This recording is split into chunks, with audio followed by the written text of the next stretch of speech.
Welcome to the 5th annual Team Up Symposium. We're so thrilled to see everybody today and to be able to see everybody in person. A few of us were remarking, just as everyone was getting settled this morning, that this is the first time since before the pandemic that some of us have seen each other. So it's just wonderful to be in person again, and we really appreciate everybody taking their time and their Friday to spend it with us. So I am going to go through just some quick housekeeping items for everybody, and then we will get underway. The first one is that we do have folks who are joining us by live stream. So welcome everybody who's joining by live stream. And just a note, there are going to be times throughout the day today where we would love for folks to kind of contribute to our discussions, come up to the mics, ask questions and things like that. We do need you to be at a mic for the people who are watching from other locations to be able to hear you. So either come up to a mic, there'll be folks with handheld mics, but we do need to be attentive to that for everybody who's not with us today. Let's see, we will have photography and videography going on through the day. Just wanted to make sure everybody was aware of that. We also, a little bit later today, we will be setting up a spot to do some kind of just brief little interviews for folks who may have been at one of our earlier symposiums. We did this there as well. Sue, can you raise your hand maybe? So that is one of our videographers, Sue. She and her partner will have a spot set up where you can just go and have, you know, a 10-second, 30-second little conversation with them. They'll ask you some questions. We use that just to be able to collect everybody's input and then to kind of share that on our website after the fact as well. I'm pretty sure everybody knows our layout today. We're going to stay kind of in this part of our conference area. Restrooms are available. There's also a whole bunch of folks from Team Up. Maybe Team Up folks can raise their hands so people know who they are. So if you need any assistance, find one of those folks. They can help you get to anywhere you need to go. We also have a lactation room available. So if anybody needs use of that lactation room, anybody on the Team Up team can help you with that. There is a Wi-Fi code. It is MMS space guest, so Mass Medical Society guest with a space in between if you need that. Everybody should have their program for today. You've got your program, or there's everything on the Wova app. So whichever you prefer around getting through your day and figuring out what you'd like to do. There will be CEUs available for today for providers, behavioral health clinicians, and also for community health workers in partnership with our friends from Mashua. And then the last thing is, before we get started, is just if you could please mute your phones. So this is the time to do that. This is where everybody goes into their purse and grabs their phone. So thank you for that. Really appreciate it, including myself. Just made sure I had muted my own phone. All right, so we will go ahead and get started. It is our honor to have Dr. Alastair Bell with us this morning, who will open our session and just share with us some opening remarks. I would just like to introduce him to you before he comes up. So Dr. Bell oversees comprehensive system strategy and operations of its entities, including Boston Medical Center, Boston Accountable Care Organization, Clearway Health, and the WellSense Health Plan. Prior to joining BMC in 2012, Dr. Bell was a leader in the North American payer and provider practice at McKinsey & Company, advising a range of national and international healthcare organizations and leading large-scale transformation programs.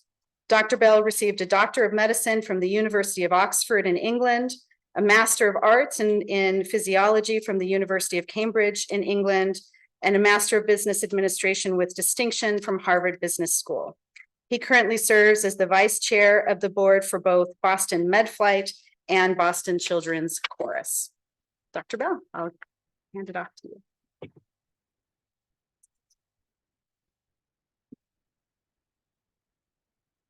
So thanks so much, Anita. I was get a little bit embarrassed with those intros. I've got to edit them, I think.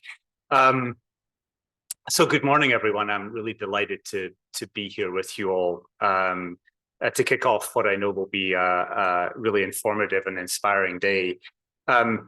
If you'll permit me, before I have some prepared remarks on Team Up and the wonderful work it's done, but if you'll permit me, I just wanted to comment on the events of this week and just say how heartbroken and devastated I am. And the whole BMC community is by the horrific terrorist attacks carried out by Hamas in Israel this past week, and the resulting violence that has engulfed the region, destroying many innocent lives in both Israel and Gaza.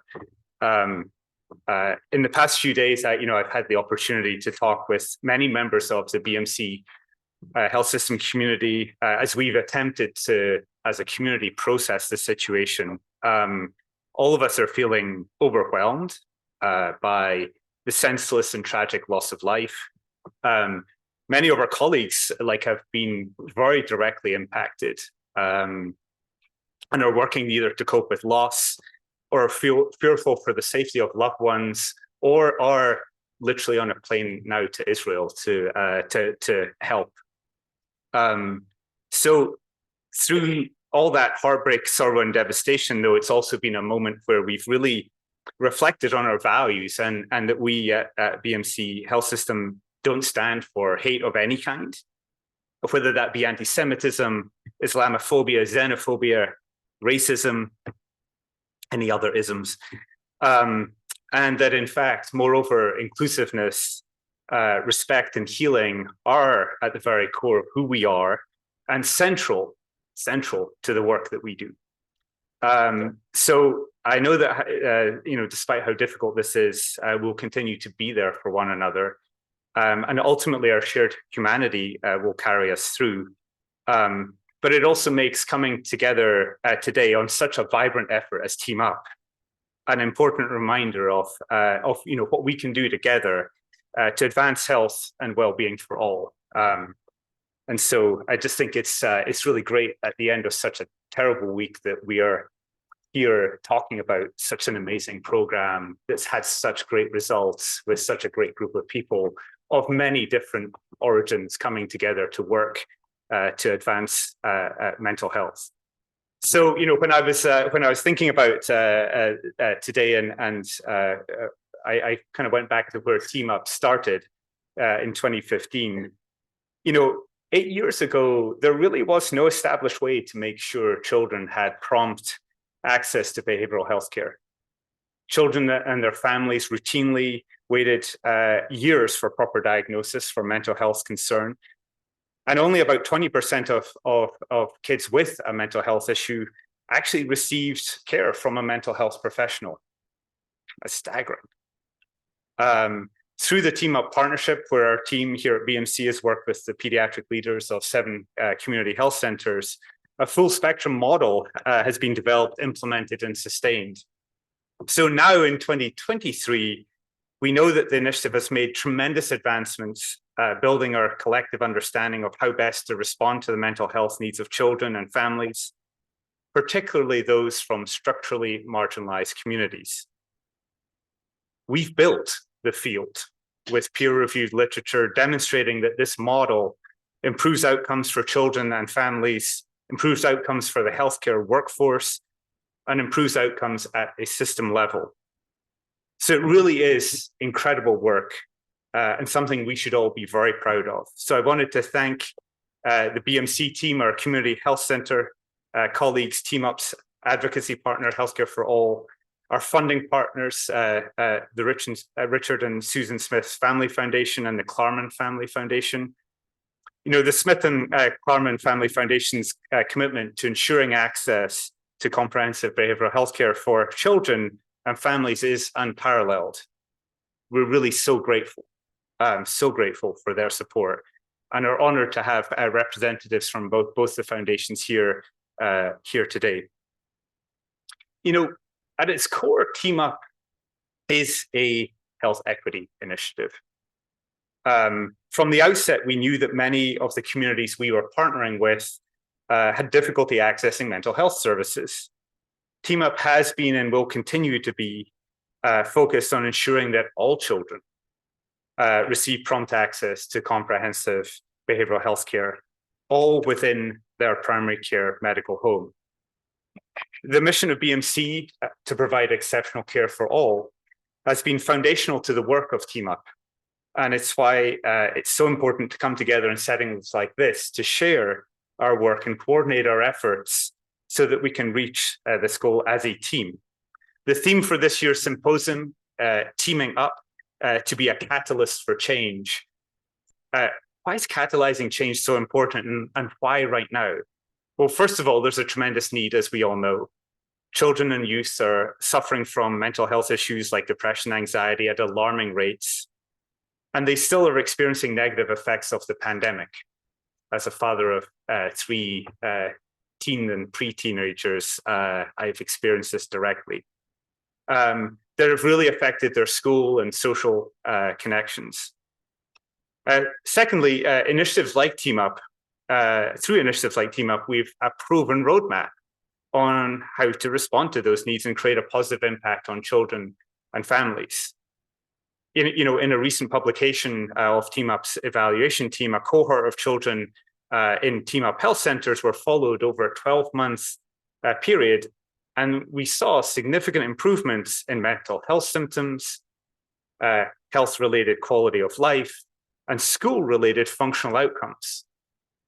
So you see, when you intervene on these things, you're not just addressing a mental health need, you're also shaping the trajectory of young people's lives, because what they're doing at these ages really affects where they go thereafter.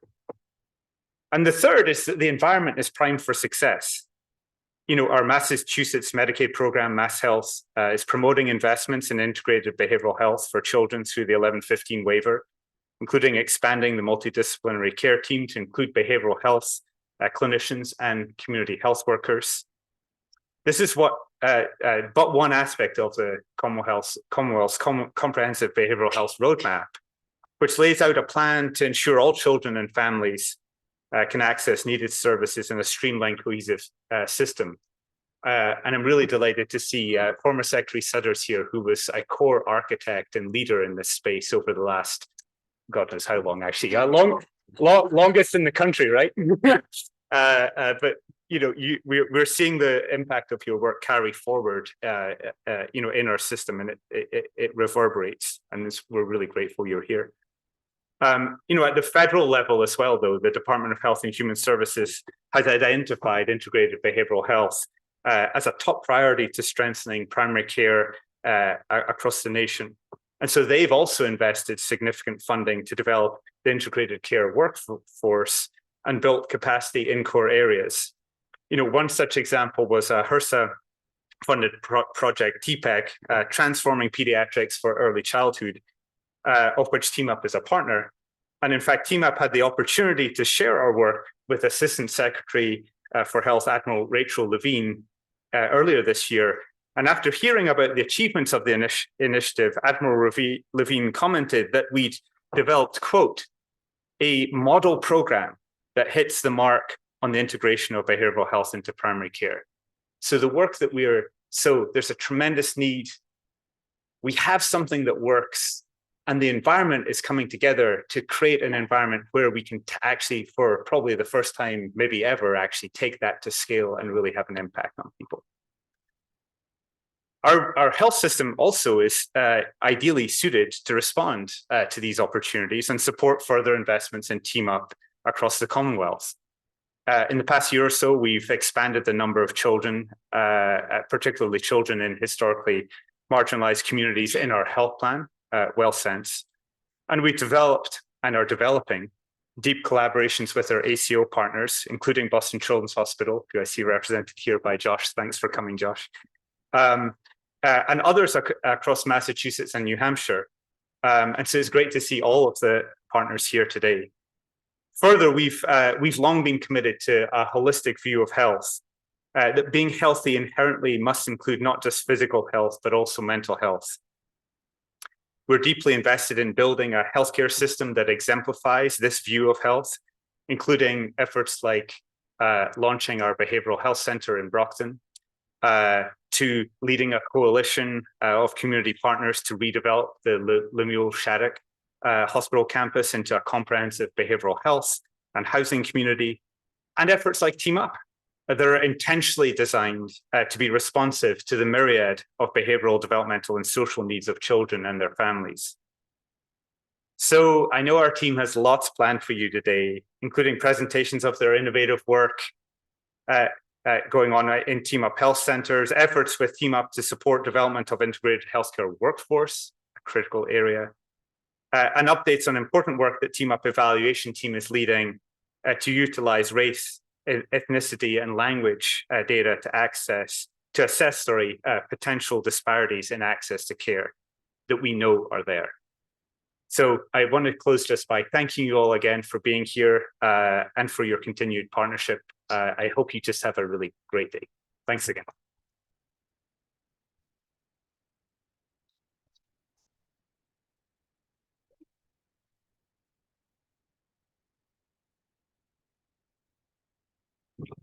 Thank you, Dr. Bell. Really appreciate that.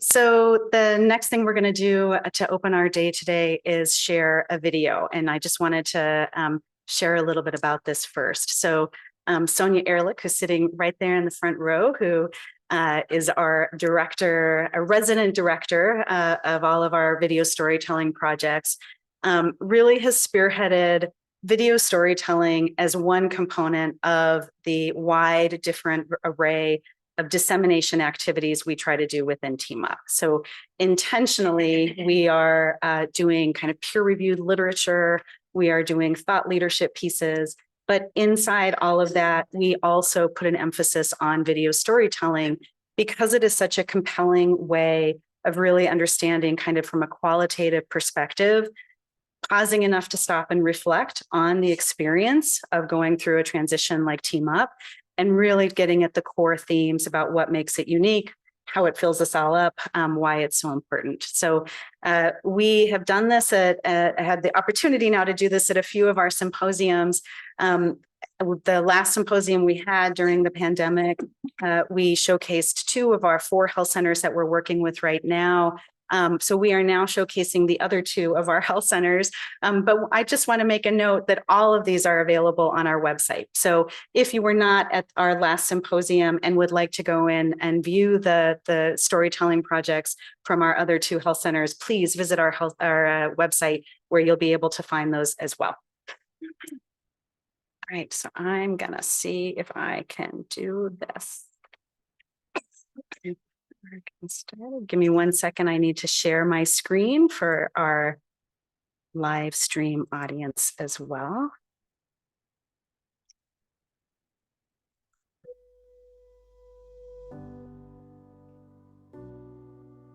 Brockton was very affected by the COVID outbreak. It's the 2nd highest rate in the Commonwealth.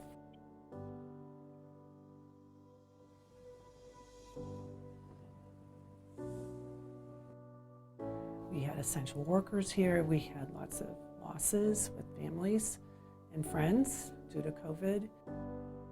We weren't seeing colds and coughs and strep throat. We were seeing depression in all ages, very young ages, suicidality. Parents were stressed and isolated, so it really affected our population.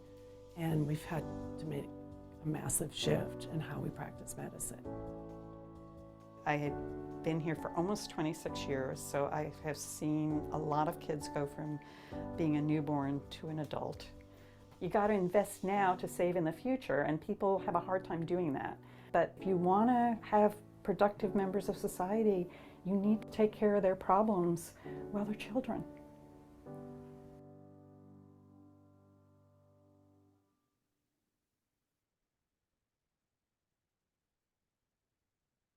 I've been working here at the health center for almost 7 years now.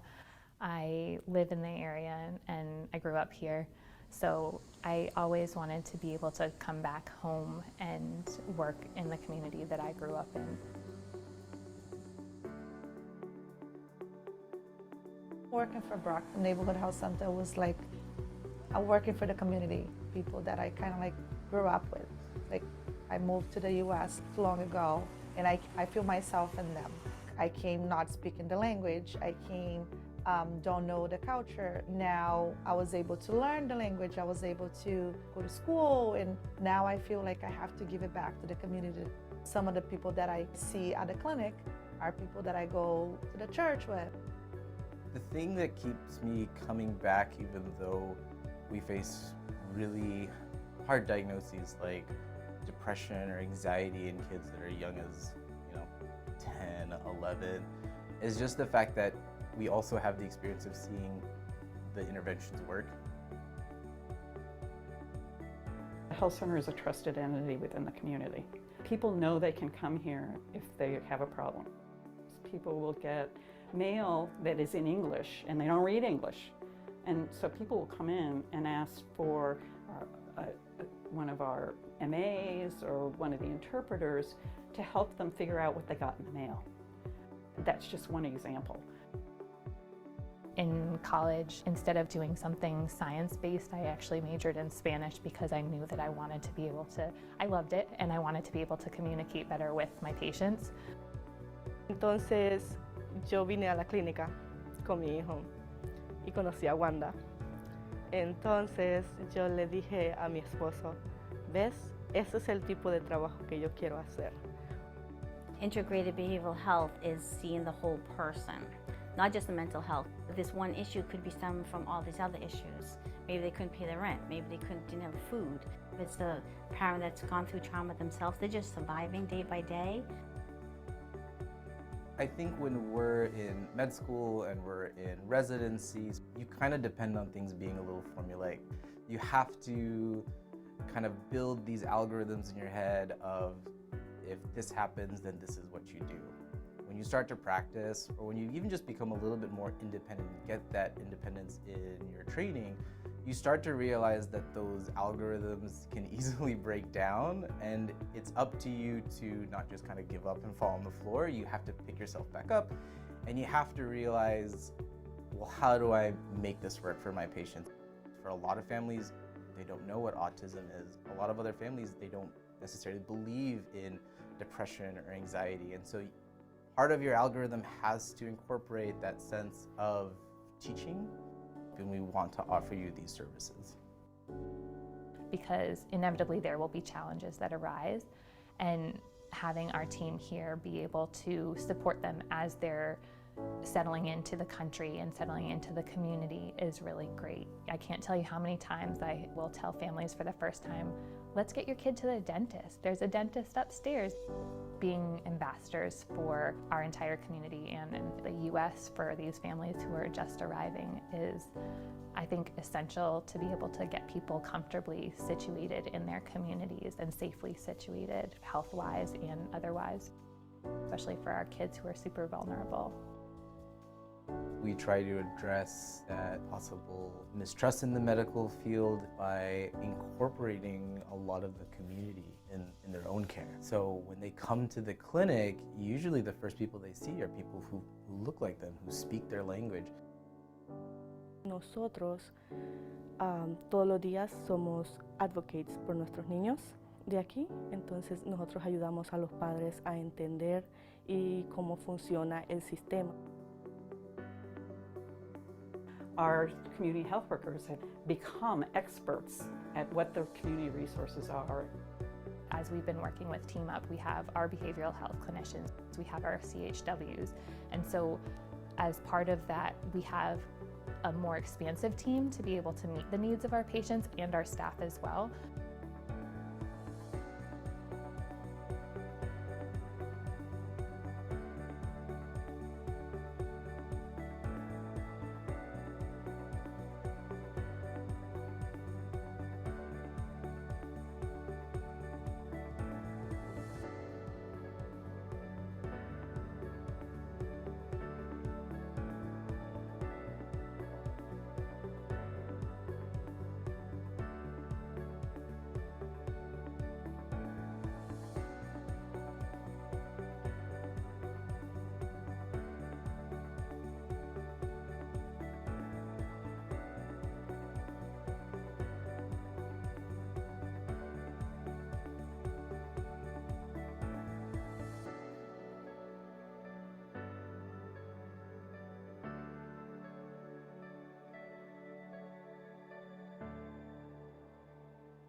So that's the same Sue who will be available to do the little interviews as well. And again, a huge thank you to Sonia for heralding us through all of that.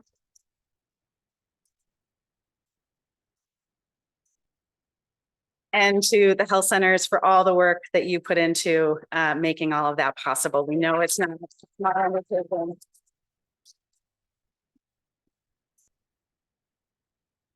So there is another part of that. There's part 1 and part 2. We're really sneaky. We tease you at the beginning with this part and we put the last one at the end of the day. So in the afternoon session, we will close with part 2 of our video storytelling project. So stay tuned and come for that afternoon as well.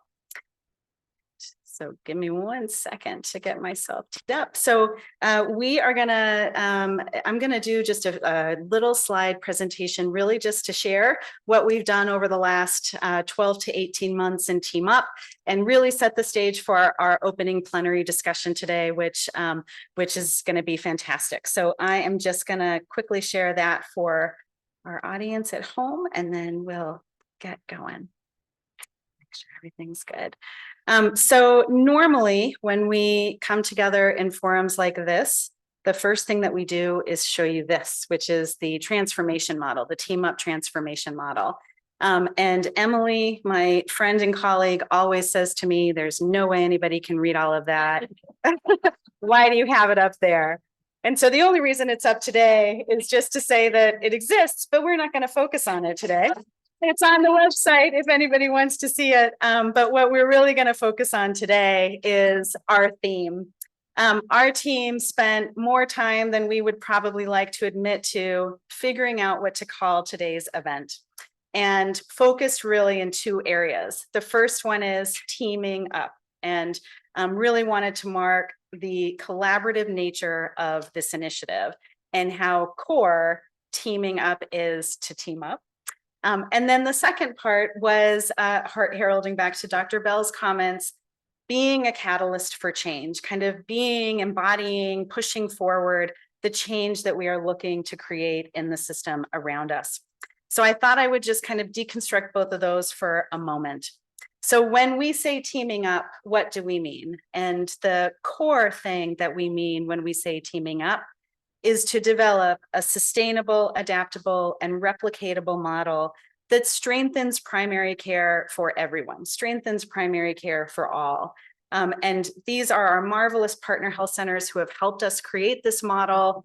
And through their efforts, there are 40,000 kids across the Commonwealth who receive their care in a health center that uses the Team Up model.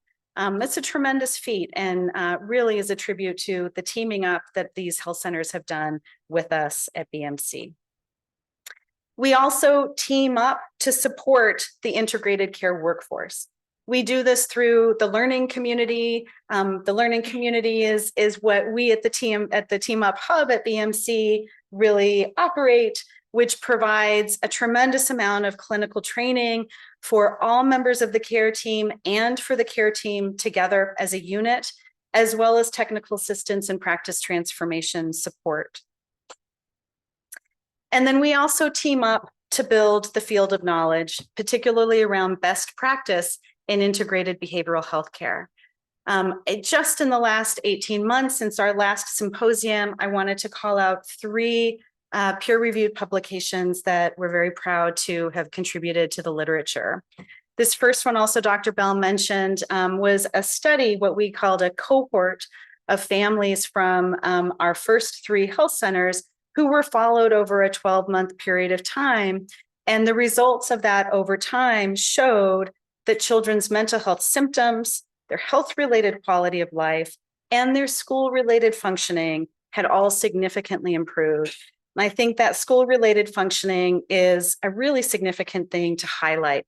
It meant more days in school, better school attendance for children.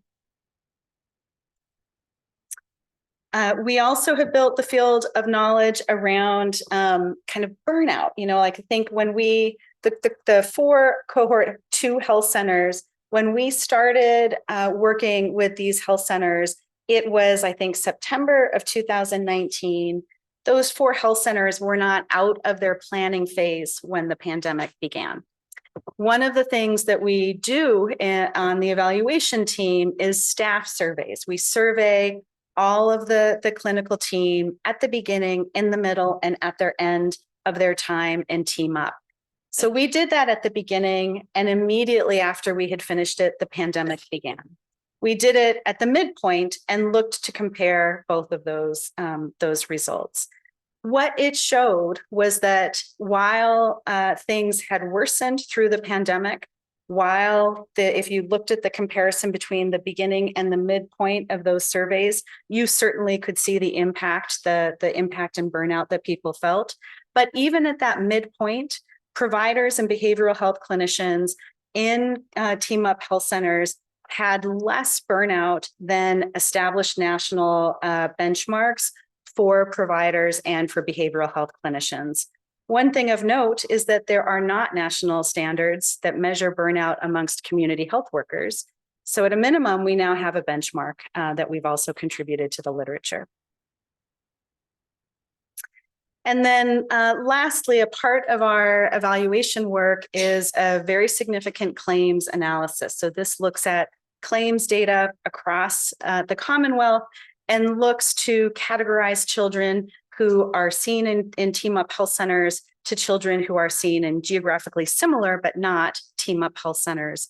This is a major study that was published in JAMA this year, a comparison of over 20,000 children across the Commonwealth. And what it demonstrated was that Team Up was positively associated with primary care visits with a mental health diagnosis, receipt of mental health services, and was negatively associated with rates of psychotropic medication and polypharmacy, meaning that children were receiving more mental health services, were having more primary care visits with a mental health diagnosis, so a full team caring for their mental health needs, and actually no increase in use of psychotropic medications and a decrease in polypharmacy, meaning multiple medications that one child would be on.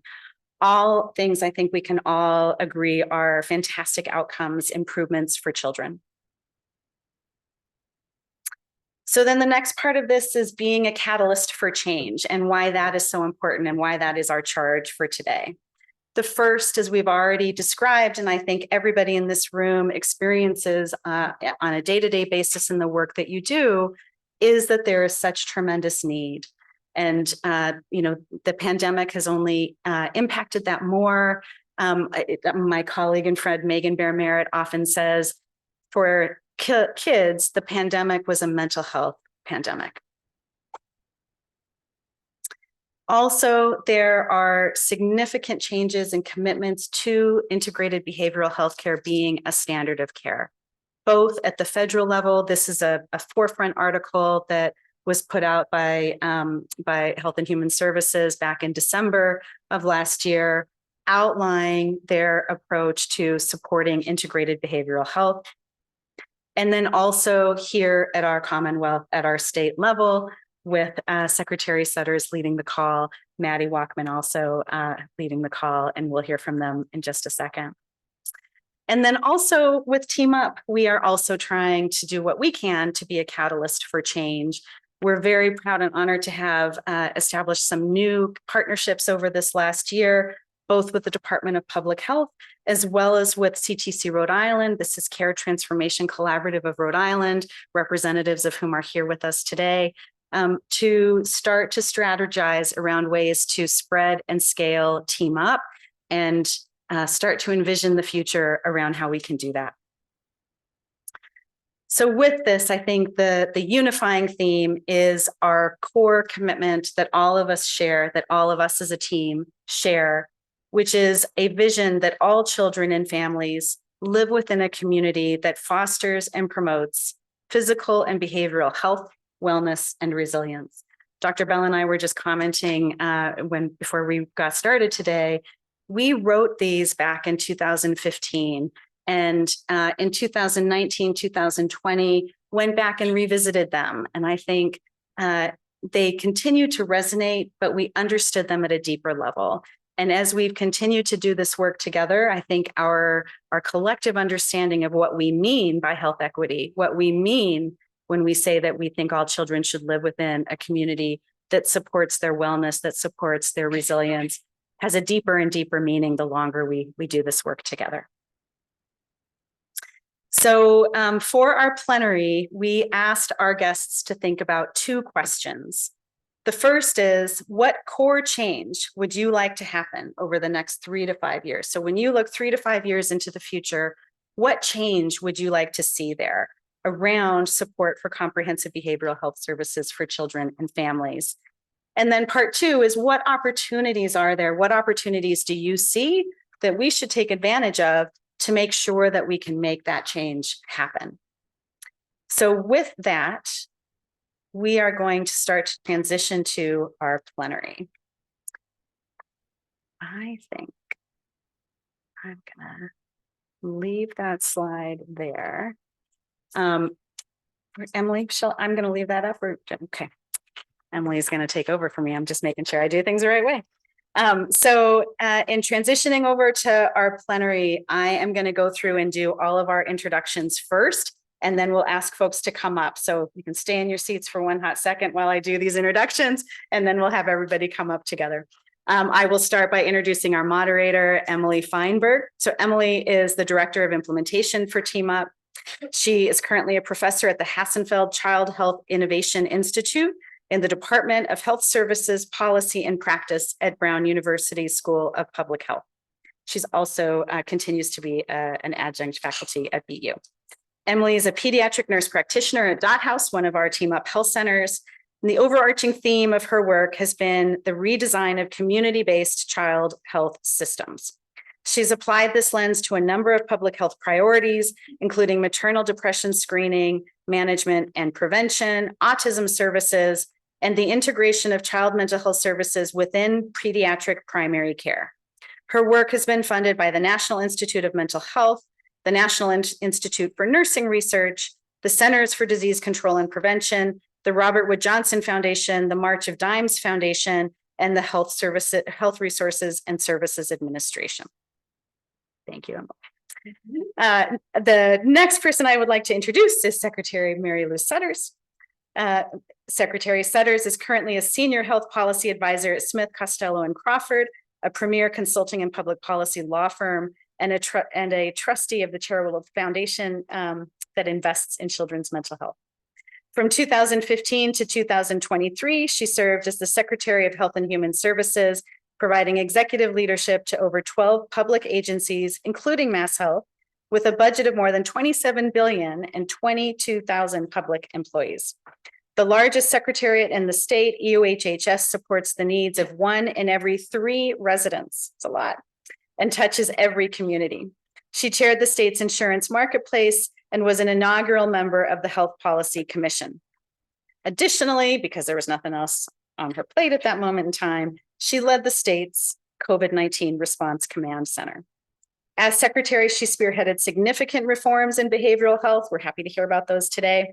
Steered Medicaid into a population-based health program, negotiated 2 multi-million-dollar Medicaid demonstration waivers, stabilized the funding for federally qualified health centers, developed strategies to address workforce challenges, and instituted systematic child welfare reforms. She's been an impactful leader in both the public and private sectors, including serving as Massachusetts Commissioner for Mental Health, a nonprofit CEO, college professor, and behavioral health expert for the U.S. Department of Justice.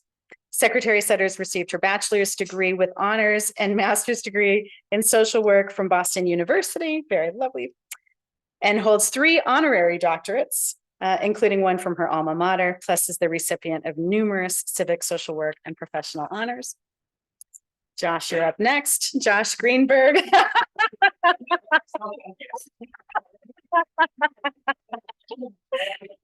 Josh Greenberg is an attorney and currently serves as Vice President for Government Relations at Boston Children's Hospital. His primary responsibility is oversight of city, state, and federal fiscal and public policy issues, including work on Medicaid and CHIP, pediatric quality, child and public health concerns, research, and medical education. He's played a leadership role in the development of Boston Children's Medicaid ACO and chairs its governing board, and has helped drive efforts to improve the delivery of behavioral health services to children in Massachusetts on behalf of its patients. Along with Secretary Setters, he helped launch the Massachusetts Children's Mental Health Campaign in 2007, a diverse coalition that has successfully advocated for a series of legal, regulatory, and financing reforms to better support children and families with behavioral health needs.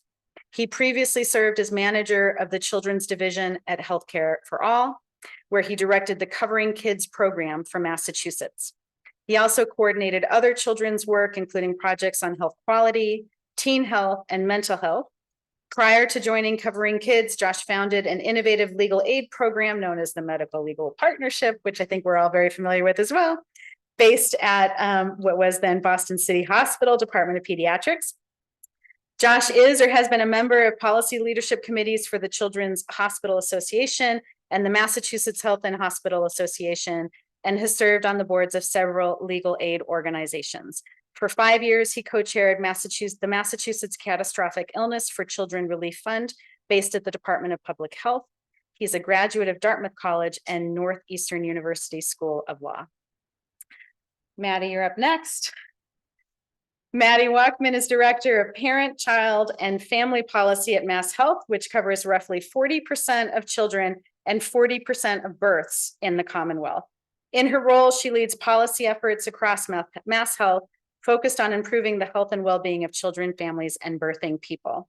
Before Mass Health, Maddie was the Assistant Director for the Boston University Center for Innovation in Social Work and Health. Previously, she has worked with youth and families in a variety of clinical settings, including schools, hospitals, and residential treatment agencies. Maddie holds a dual master's in social work and public health from Boston University. Lisette, you're next. Lisette Blondet is the Executive Director for the Massachusetts Association of Community Health Workers. She has dedicated most of her professional life to anchoring community health workers as public health professionals, of which we feel dearly. In 1993, she founded the Community Health Education Center. Those are the CHEC centers, one of the first training and resource centers for community health workers in the country. CHEC standards for community health worker curricula and core competencies have been replicated in other states. The program was so successful that in 1997, the Massachusetts Department of Public Health funded its expansion to the Northeast region of the state. That is at Lowell Community Health Center, also a Team Up Health Center. Both centers, CHEC Boston and CHEC Northeast, are still thriving and have graduated over 1,000 community health workers. More recently, Lisette provided technical assistance to the Prevention and Wellness Trust Fund on community health and community health workers. She also previously served as Director for Community Benefits for Cape Cod Healthcare, focusing on making healthcare accessible to the underserved while building her experience in healthcare financing. As the Executive Director of MASHWA, Lisette brings all her experience and skills to strengthen the association and strategically position the workforce to seize the many opportunities now available through healthcare reform, including reimbursement and broad recognition of the attributes and competencies of community health workers. And our final guest is Jocelyn Geyer, who's sitting over here. Jocelyn Geyer is Senior Managing Director at Minot, Phelps & Phillips. She provides policy analysis, strategic advice, and technical support for states, foundations, and a range of other clients on delivery system reform, Medicaid, and the Children's Health Insurance Program, that's CHIP, with a particular focus in recent years on behavioral health issues. With decades of health policy work, Jocelyn possesses a nuanced perspective on a variety of policy, regulatory, and legal issues. She has done work for the American Medical Association, the American Association for Addiction Medicine, the American Academy of Pediatrics, and numerous state and foundations, among other clients. Prior to joining Minot, Jocelyn was a founding member and co-executive director for the Center of Children and Families, a health policy center at Georgetown University. She provided advice to national policymakers and advocates on health policy and safety net programs. Jocelyn managed CCF's review of federal health reform regulations and its annual 50-state survey on Medicaid and CHIP eligibility rules.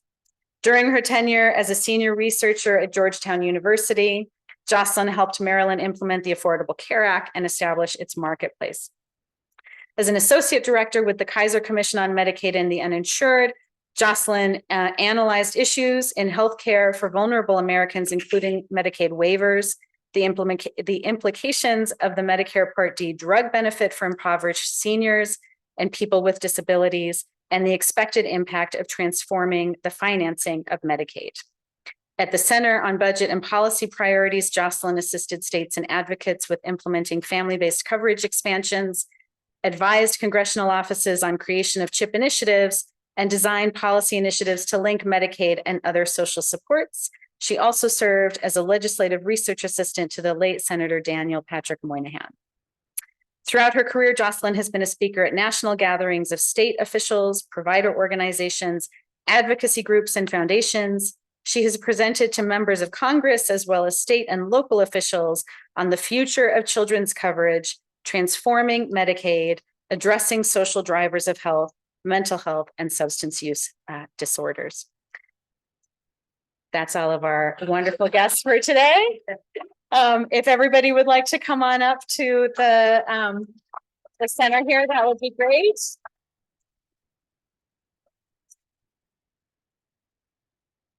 Do you want these up or shall I take them down?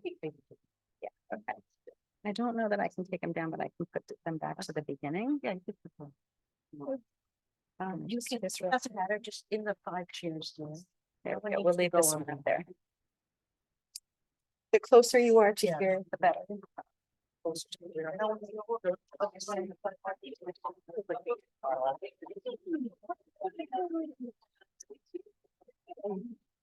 I'm gonna put your name tag down. Actually, sit here. I'll be Josh. I'm the Alastair. I'll be Josh. I think you should set them out. I'll sit here.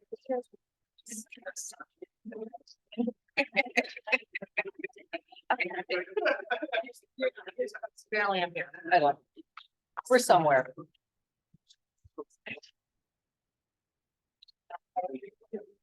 I like you, Josh. Oh my God, you're actually talking about.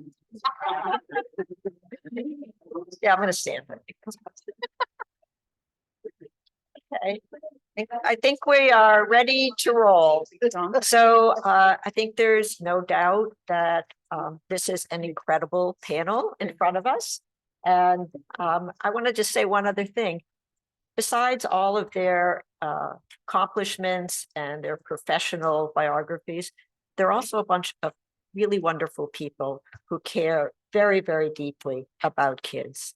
And I think that passion that they have has allowed them to thrive and successful in their roles. And I think as a member of this state and this country, I thank them all for the work they're doing.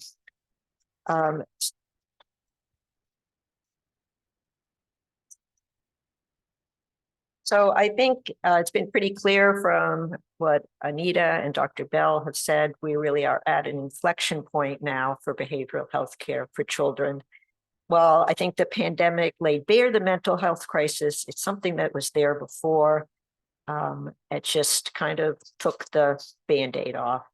And we are now at a point where maybe there's a potential alignment between political will and policy changes that can really help us move forward.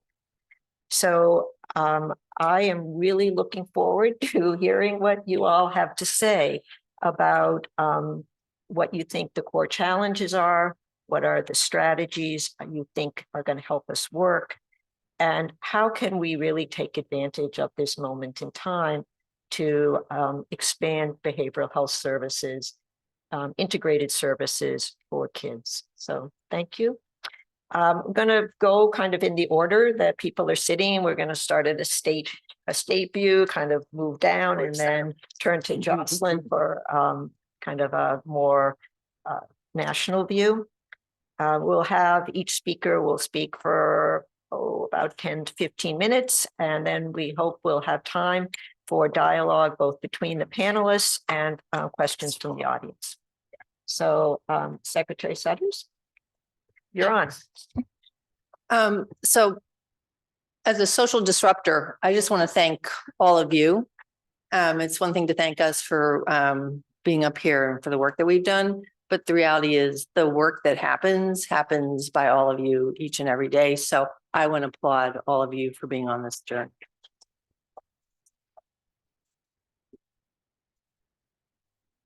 And as a former public official, having done 126 press conferences, but who's counting during COVID, I'll answer the question I wanted to be asked, not necessarily the question I've been asked.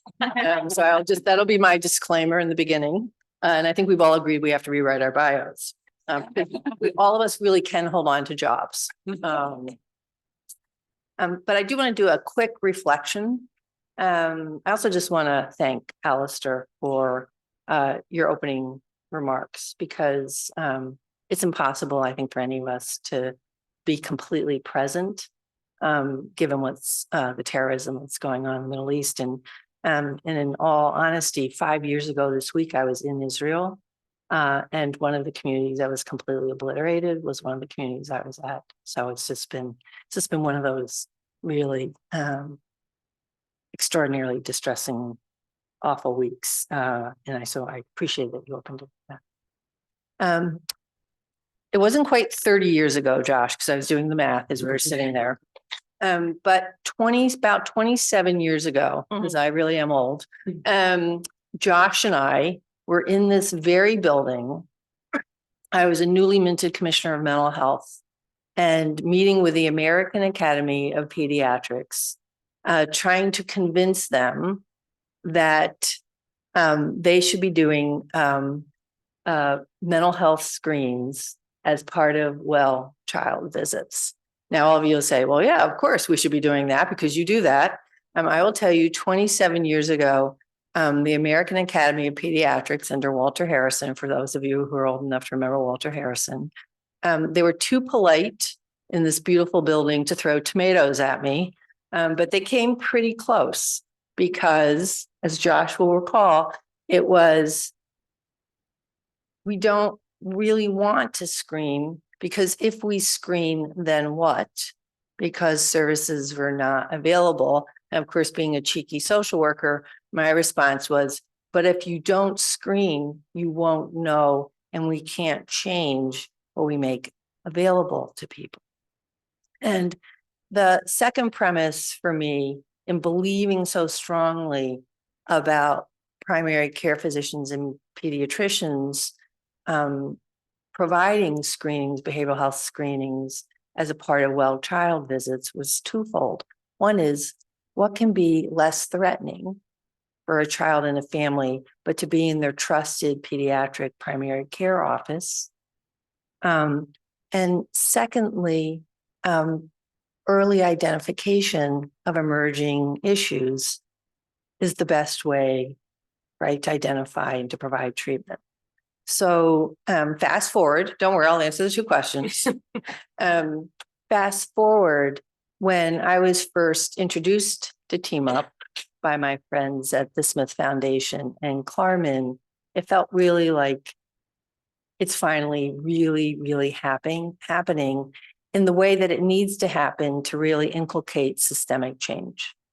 One is the power of foundation support, not just to pilot the models, but to provide the ongoing support for clinicians and the facilities in where you operate, to collect the data that provides the peer data, really the academic research that, believe it or not, really does start to change systems. And I'll mention something I'm involved in a second. 3, the continuous learning that needs to happen in support to really then be the catalyst for change. So that's not mine. I did turn it off. So there's just a couple of things I want to put out there. And I want to really, I'm not a nerdy researcher by any stretch of the imagination.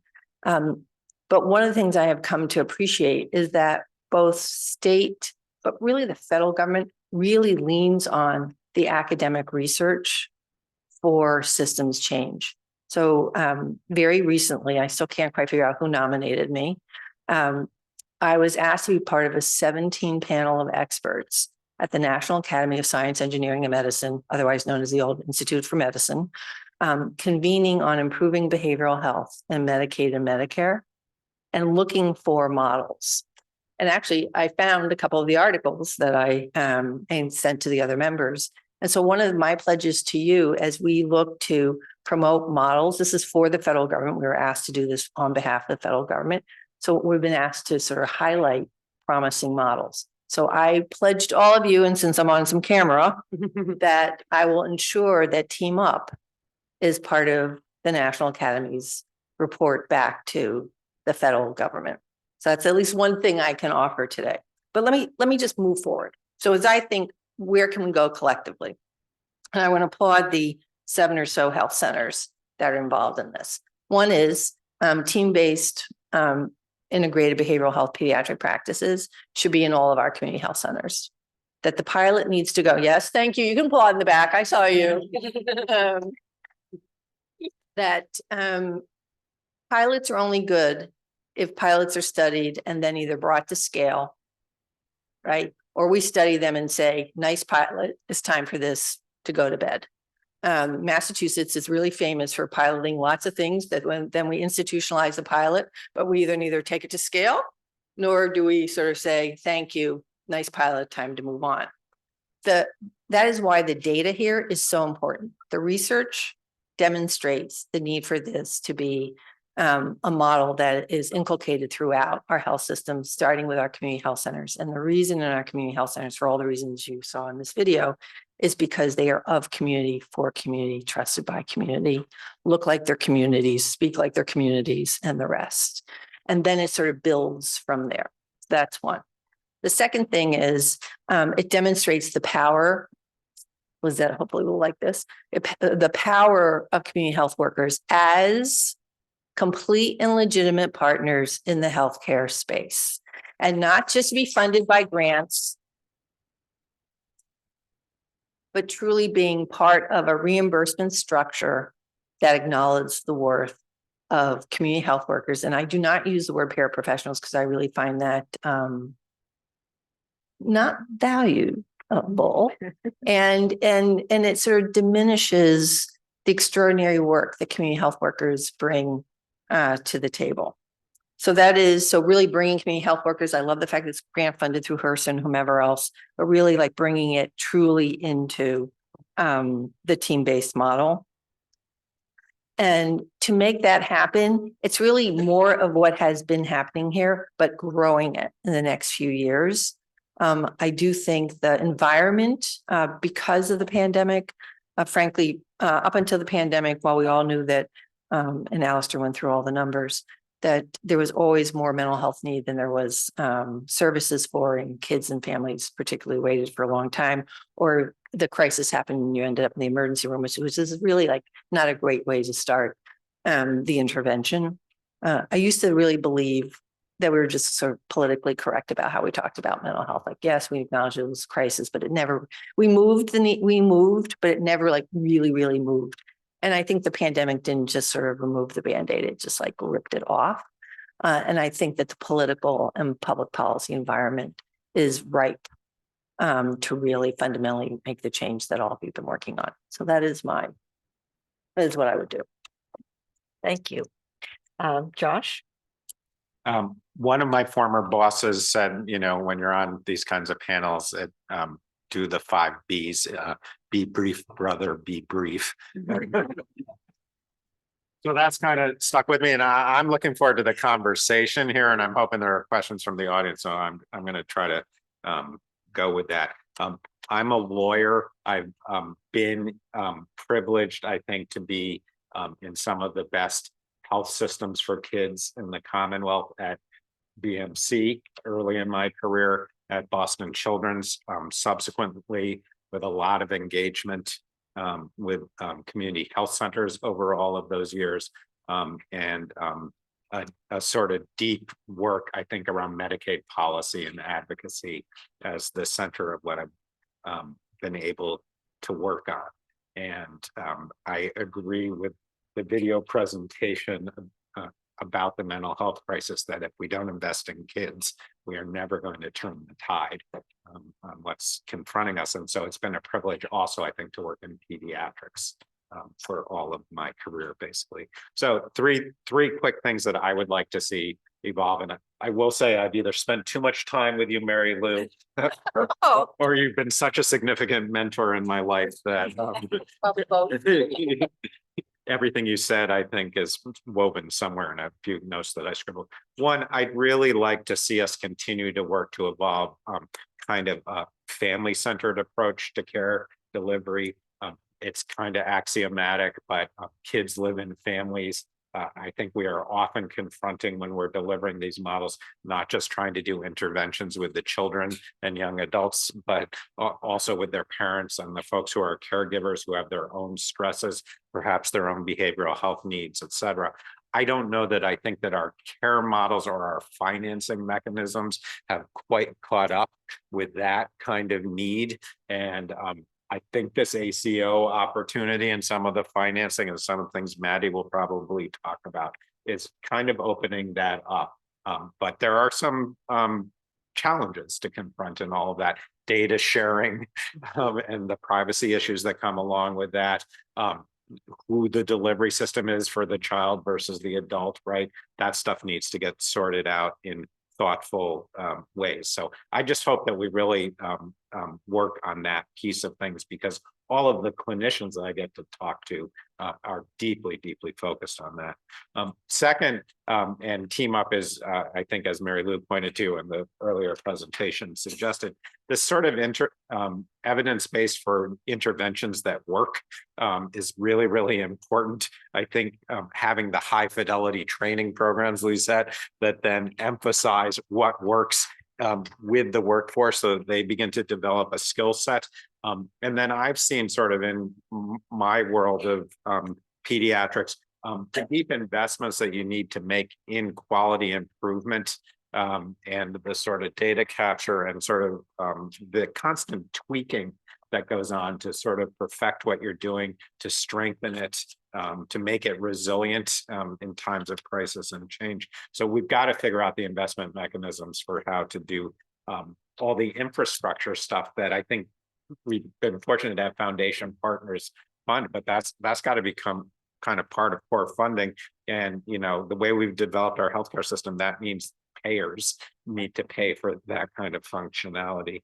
And then I know we're going to have lots of conversation about health equity issues across this table, because the other weird thing about this presentation is I've literally worked with every person on this panel, which is just sort of strange. It's a good sign. Yeah, it's a good sign, or it says something about the community of folks who work with kids on these kinds of issues, that we stay engaged with each other over long periods of times. I have a particular equity interest around kids who are multi-agency involved. You know, kids in DCF custody, kids who are trying to get services from other agencies. I think they are particularly challenged in accessing services and having kind of the continuity of care that's necessary.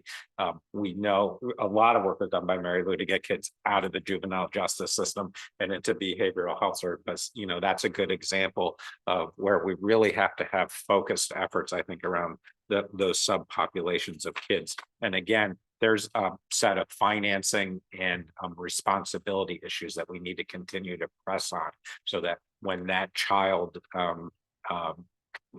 sort of presents, someone within the multi-agency environment is responsible and the financing is rapid and clear, rather than a lot of the finger pointing that can occasionally happen.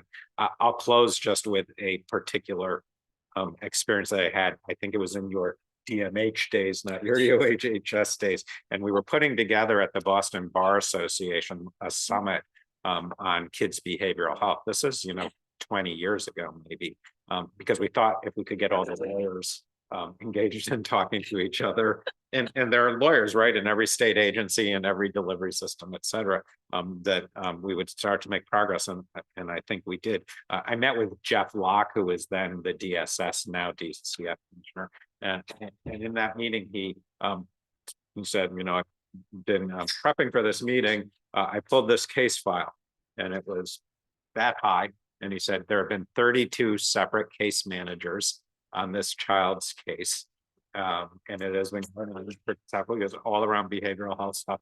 And I'm not sure that that child is doing any better now than they were when the first case coordinator was appointed. So that's stuff I would like to fix. And I think it's going to take deep and focused stuff, not kind of surface stuff to fix.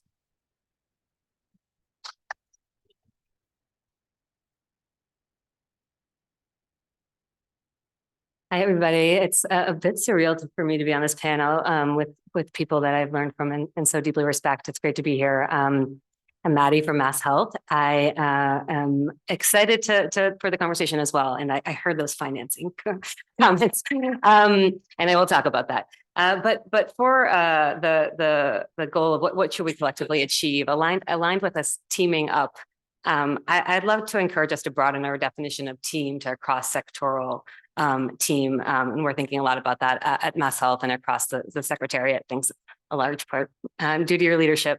And thinking about how do we break down communication barriers and coordination barriers across our systems, whether that be state agencies, healthcare providers, schools, specialists, social service organizations, and support a whole child health model. And so at Mass Health, we're thinking about it in a few different buckets. And I think we have a lot more work to do in here. It's very much in a nascent stage, but thinking about primary care in school, primary care and community behavioral health centers, especially now that we have a robust statewide network of community behavioral health centers and community behavioral health supports in general. And then also specialized providers, specialists in academic medical centers, inside primary care, outside of primary care, and how they, the interplay with behavioral health providers. We know there's an increasing number of children with medical complexities who have behavioral health conditions, and families are experiencing those silos. And I think there's a lot of work to do there to break down the silos. So thinking about that change and breaking down the silos and how to operationalize that, thinking about it in a few things that Josh, you've already alluded to, funding streams and financing. At Mass Health, we have a huge responsibility in that and thinking about reimbursement models and how we finance. And I'll talk a little bit more about that in the second question. But I think outside of Mass Health, there's a lot of opportunity for creative funding to incentivize cross-sectoral coordination and collaboration. One example, there's a pediatric practice in Western Mass that has a care coordinator that's 50% funded by the school district and 50% funded by an ACO, which I think is a really exciting model. And there's a lot of outside of the box thinking. I think that this new payment delivery system and just this new world of thinking about delivery across sectors provides us to take advantage of. And then also to something Josh mentioned around data. We need our data systems to catch up with the transformation in practice. And so thinking about how do we define shared goals across our systems? What are the cross-sector measures of success that are anchored in equity? And then how do we actually operationalize that? And that will require improved data governance, enhanced integration across our systems. We have made strides, I would say, in state government. And I think in maternal health, some of my DPH colleagues are here. We've had a lot of success recently creating data sharing agreements that allow us to look at data in a much more robust and comprehensive way. So that's super exciting. I think we can build on that in the child health space. And then also thinking about the data from Team Up on school functioning, I think that is inspiring because we have in our 1115 waiver and in our ACO 2.0 enhanced requirements around schools, but thinking how do we know if they're successful? Right now, we don't have great visibility into the social determinants of health from a Medicaid perspective. And then lastly, most importantly, we need to ensure that we're partnering with families and grounded in the lived experience of families as we're developing the policy and thinking about evaluation. And measures of success. What does success look like to families? Might be different than where we sit in our policy office. Okay, moving to the second question. What opportunities do you see from your vantage point to support this work?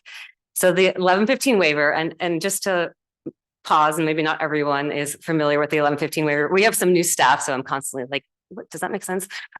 So So the 1115 waiver, and Secretary Sutters could probably explain this better than I can, but I will give it a shot. It is a way of waiving out of traditional Medicaid laws to experiment, to pilot, to demonstrate innovative delivery system. You can use it for a variety of things in Mass Health. In Massachusetts, we use it for big system change. And so we are in our second 1115 waiver of the ACO experiment. We like to say ACO 2.0. And so in ACO 1.0, which started in 2017, there was a lot of great stuff in there around behavioral health, but there wasn't an explicit focus on kids. And so as part of the development of ACO 2.0, large part thanks to the leadership of Secretary Sutters and many folks in this room, there was really a more of an explicit goal in this waiver to implement reforms and investments in pediatric care to expand access and improve, increase the incentives for ACOs to focus on kids and families. And our team at Mass Health, we didn't exist until 2019, our parent child family team. And we were a team of 1 and then a team of 2. And now we are almost a team of 7. And I think that just in a few years, and I think that really speaks to the leadership's commitment to kids and families at Mass Health and across the Secretariat. We do cover 800,000 kids, so it's extremely important. We take that responsibility very seriously, and some of my Mass Health colleagues are here, and it really is an agency-wide mission to lift up kids and families.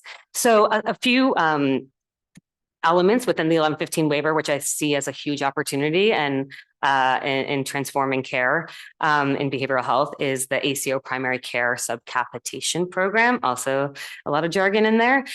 So that is changing how we pay for primary care, moving away from paying in the fee-for-service model, volume, to paying for value. And the idea is that by paying in a per member per month capitated way, we can provide more flexibility in how primary care practices spend money.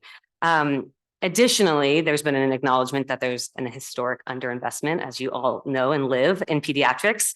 And so that part of the primary care subcap program is increasing the investment in pediatric practices. Within value-based payment, there is this inherent challenge with kids' health. Value-based payment is focused on, and ACOs are focused on, short-term return on investment and within the healthcare space. And we know kids' health is long-term return on investment and often outside of the healthcare sector, and schools and criminal justice and every sector. And so part of our challenge and from a financing perspective and from a policy perspective is, what does kids' health and how do we incentivize focus on kids' health given that kind of inherent misalignment?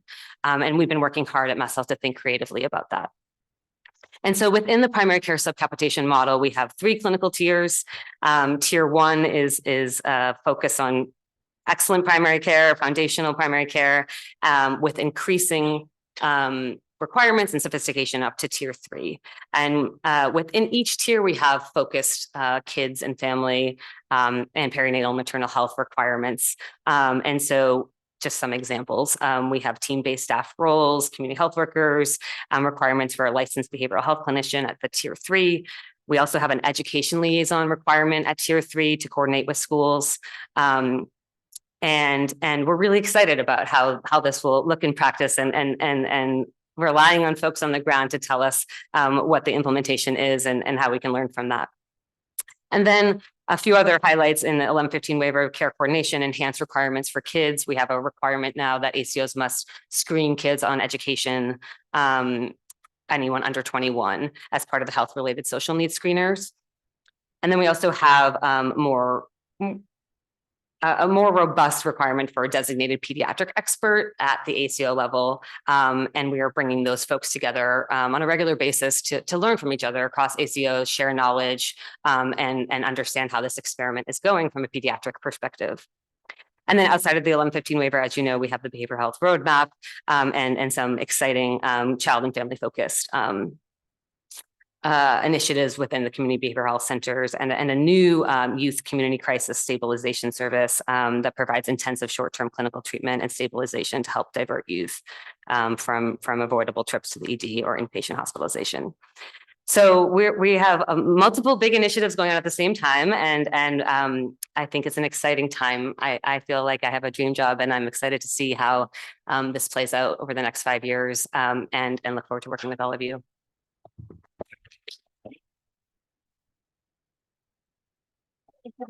I'm so grateful that you're at Mass Health. I cannot wait to continue the partnership, and I was part of the CAHI Executive Committee, and we submitted many recommendations for community health workers that were heard. Along with my friend Suzanne Curry, we were both members of the small executive committee of CAHI, so look forward to working more with you. I want to start by saying how wonderful it is to look at all of you and to see so many community health workers here today. Do you mind standing up, community health workers, please?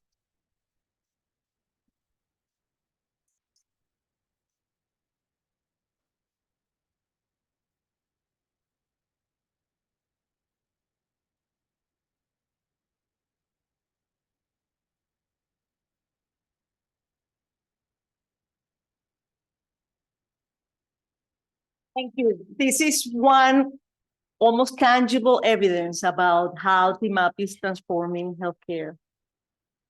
You are here not just to listen, but to give ideas. And TMAP has created a forum for that and has created a model that has been greatly informed by you.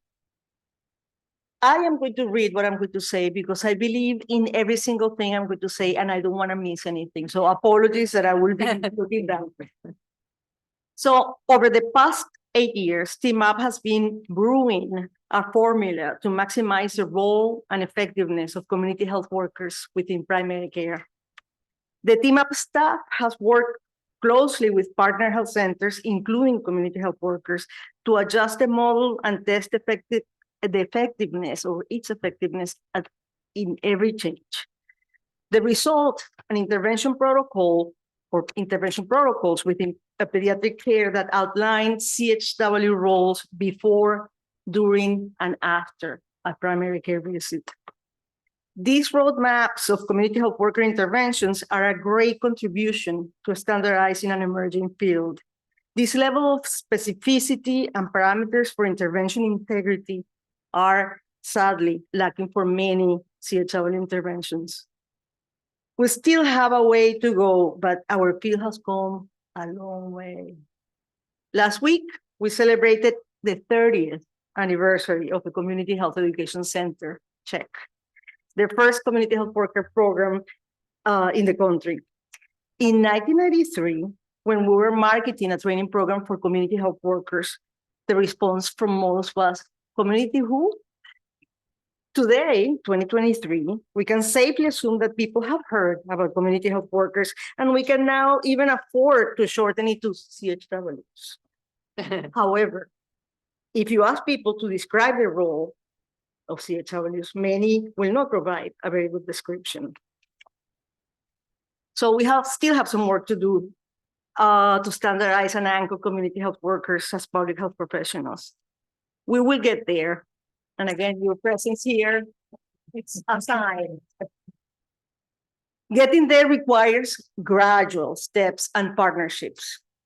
This year, MACHA, in partnership with Healthcare for All, Mass Health and Hospitals Association, and the League of Community Health Centers, introduced a bill to the legislature to, 1, make community health worker services reimbursable, 2, add behavioral health as a core competency for certification, and 3, create a multi-sector task force to assess community health worker practice in the state.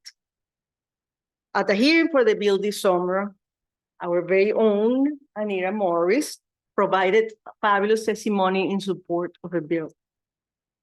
Another key step for anchoring the field is to create robust and diverse career pathways, both within and beyond community health worker practice. For MACHA, our work this year has focused on assessing and understanding the professional aspirations of our members and finding partners to make these aspirations real. Many, but not all, community health workers would like to pursue studies in higher education. behavioral health, business administration, nursing, and public health are some areas of interest for community health workers who want to continue on to higher education.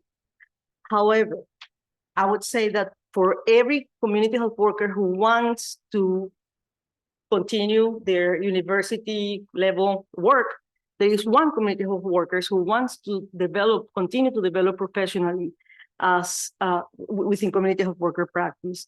So our aim at creating career development opportunities must include both pathways for career advancement within community health worker practice and opportunities for pursuing degrees in higher education. As we all know, Massachusetts is suffering a serious shortage of healthcare professionals, of course, including behavioral health providers as part of this. Providing opportunities for community health workers to pursue careers in health and behavioral health will reverse this shortage. Community health workers are ready to fill these positions. They understand healthcare, do significant work already providing mental health support and referrals. 55% of community health workers in the state have a bachelor's degree, and many are multilingual. Ideally, pathways for CHWs pursuing higher education would include opportunities to leverage their wealth of skills and community savvy and apply this in their academic development and future careers. I just briefly want to give you two examples, and maybe I will take the time that these guys did not use. Two quick examples of partnerships that we're engaging in right now to make these academic dreams a reality for many community health workers.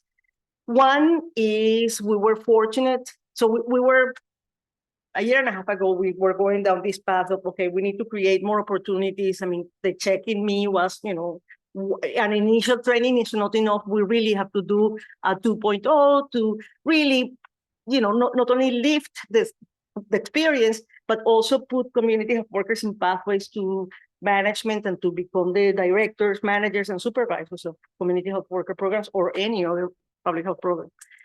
But this fabulous new foundation for accelerating the future approached us, and I will not bore you with the details that are wonderful, and hopefully we get to talk about those at some point, but we got 32 full scholarships, not one or two or three, 32 full scholarships for community health workers to do their masters in counseling psychology. So we did this in two ways. The first cohort was 12 individuals, and I'm very proud to say that our very own Ars, where is Ars? There she is. She's shy there outside. Anyways, Art, who is a fabulous member of the team, is one of the students. She's now pursuing her master's in counseling psychology at Birmingham State University with a full scholarship from this great foundation. So it gets even better. We received an additional 20 scholarships, and FSU, Birmingham State University, agreed to do their first ever virtual class for this master. It's a cohort of CHWs only. So these 20 CHWs, and one of them is right here, our very own Shanina Rosado from Machua, started a month ago in this path to do a master's in counseling psychology fully paid for. So when we announced this, and hundreds of people, of course, came and wanted to participate, to take advantage of this program. Many other community health workers said, "What about me? I mean, I have a BA. I want to finish my BA. I want to get my associates." So we created a partnership with Cambridge College to create a stackable program. Unfortunately, we don't have the scholarships yet, but we will.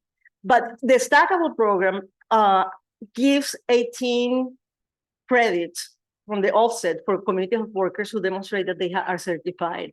I mean, as they put it, for Machua members that are certified. I'm sure that if you're not a Machua member and you are certified, you will get the 18 credits, but we will see.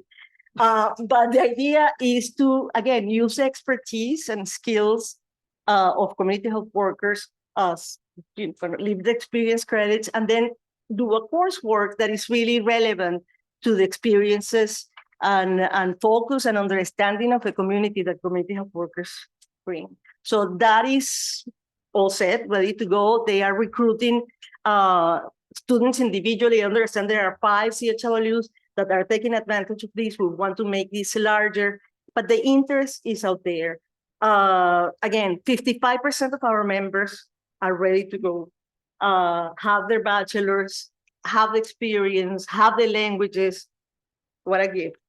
So here are I want to end with 5 goals. Now, as a friend of mine used to say, I have 5 goals. To see if you're paying attention. But anyway, by 2030, 1, community health worker interventions are reimbursable, and reimbursement codes capture both community-based as well as clinic-based activities. 2, all members of a profession have one title, community health worker. Within this title comes standardized job descriptions that truly capture the scope of work and do not include things that are not for a community health worker to do. They have too much skill to get coffee and stuff like that. And it also will include living wages that reflect both the skills and experience of that community health workers bring to the health center. 3, the team up CHL intervention protocols become best practices for CHL work in primary care. I mean, that really, this is about scaling it. We have something so fantastic. I mean, in general for everyone, but I'm looking at this from the CHL perspective. What a gift.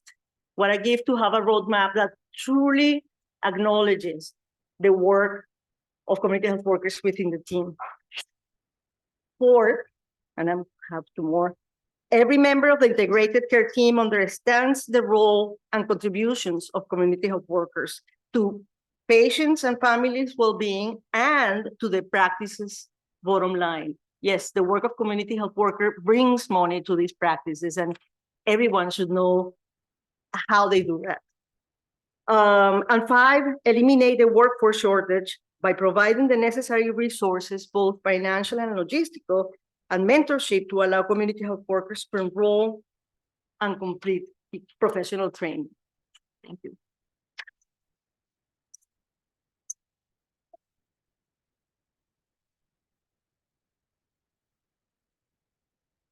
That was great. Thank you so much. My job is to bring a little bit of the national context around what's going on around the country and where Team Up fits in. And because I haven't been a secretary, despite the long bio that we went through, I'm going to go ahead and answer the question, which started with where would I like to see things land over the next 3 to 5 years for the work that you're doing? And that is, I would like to see Team Up and the Massachusetts model go mainstream around the country. I think what you all are doing here is incredible and is a template that we need to see distributed much more broadly around the United States. In terms of how we get there, a couple of specific ideas and opportunities at the national level. I flew up from DC, so I'm supposed to have the inside DC knowledge. So I'm going to just share with you a secret, which is that Congress is not that functional. So I'm going to recommend that we not put too many eggs in the basket of working with our members of Congress. But I do see a tremendous opening within the Biden administration. Dr. Bell had mentioned earlier the conversation with Dr. Rachel Levine, who heads up public health for Secretary Becerra. We have phenomenal leadership at the Medicaid agency in Washington. Thank you, Massachusetts. We've got Dan Tsai down there. And then most recently, you all sent us Kate Guinness, who is charged with let's dive in and dedicate concerted time and energy at the federal level into the role of Medicaid for children. So I feel like that is our opportunity. It's tremendous. along with the staff that we have there. There is in one of the COVID bills, I think it was the Children's Hospital, I'm guessing Josh might have had something to do with it, a mandate that the Federal Department of Health and Human Services take a good clear-eyed look at the EPSDT benefit and make sure that we're getting out of it everything that it's supposed to offer, which is all medically necessary for kids with a strong emphasis on prevention and training, and really underlies much of the work that much of the benefit structure that sits behind the work that Team Up does. So I would like to see us take what you're doing in Massachusetts, work with the Biden administration to set some expectations and standards for around the country. The things that you are doing, you have been building the research and evidence base on. We need to see it go broader.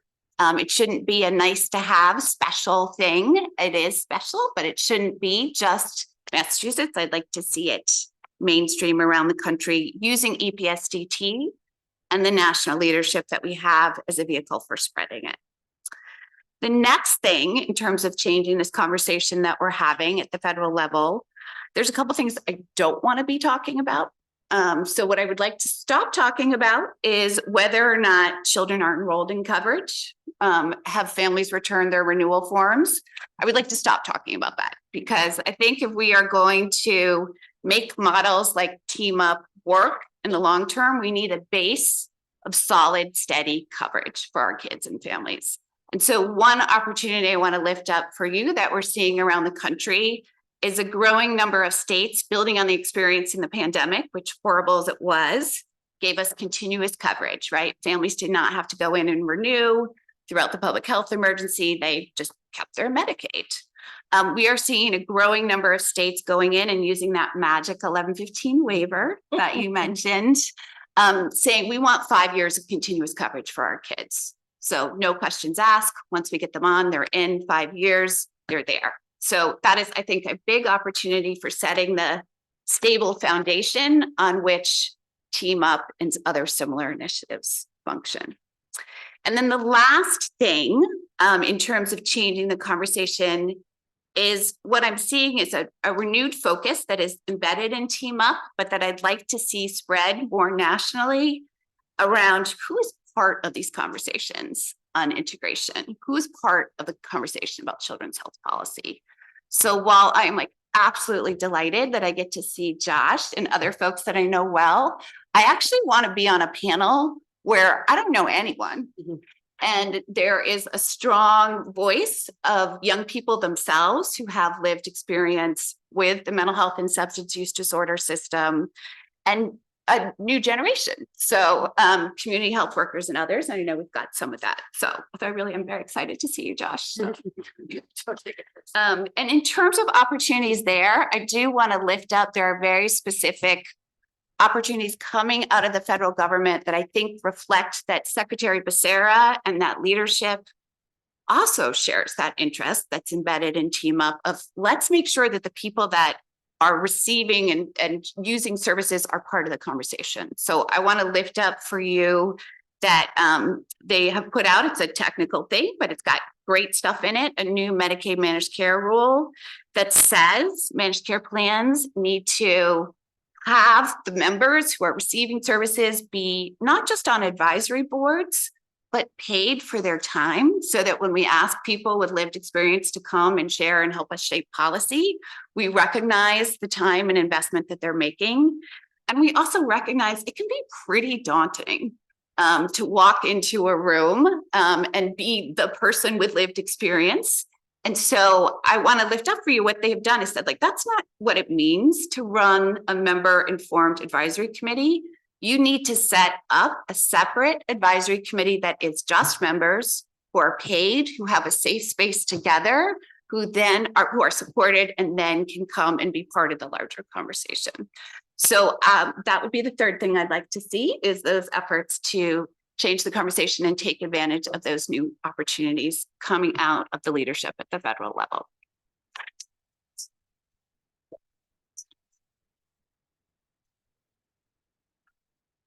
So thank you all. That was incredible. And I think really gave us view from both the state level, the sort of interest of community health workers, what's happening at our state with Medicaid. And Jocelyn, thank you for that big eye view. I think it really helped pull together what is our potential future agenda.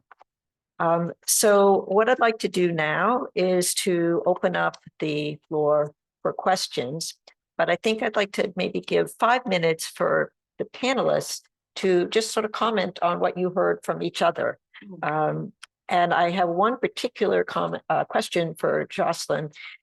Could you, for the people in the audience who aren't familiar with EPSDT, explain what it is, and also maybe talk a little bit more about how we might leverage that to support for both preventive services and more comprehensive view of child mental health? Sure. So it stands for early and periodic diagnosis, screening, and treatment. Roughly. And it is a provision of the federal Medicaid law that sets a benefit standard for children and young people and young adults up to age 21. It says that all states, not optional, need to provide children with all medically necessary services, even if they're services that are not otherwise available to adults.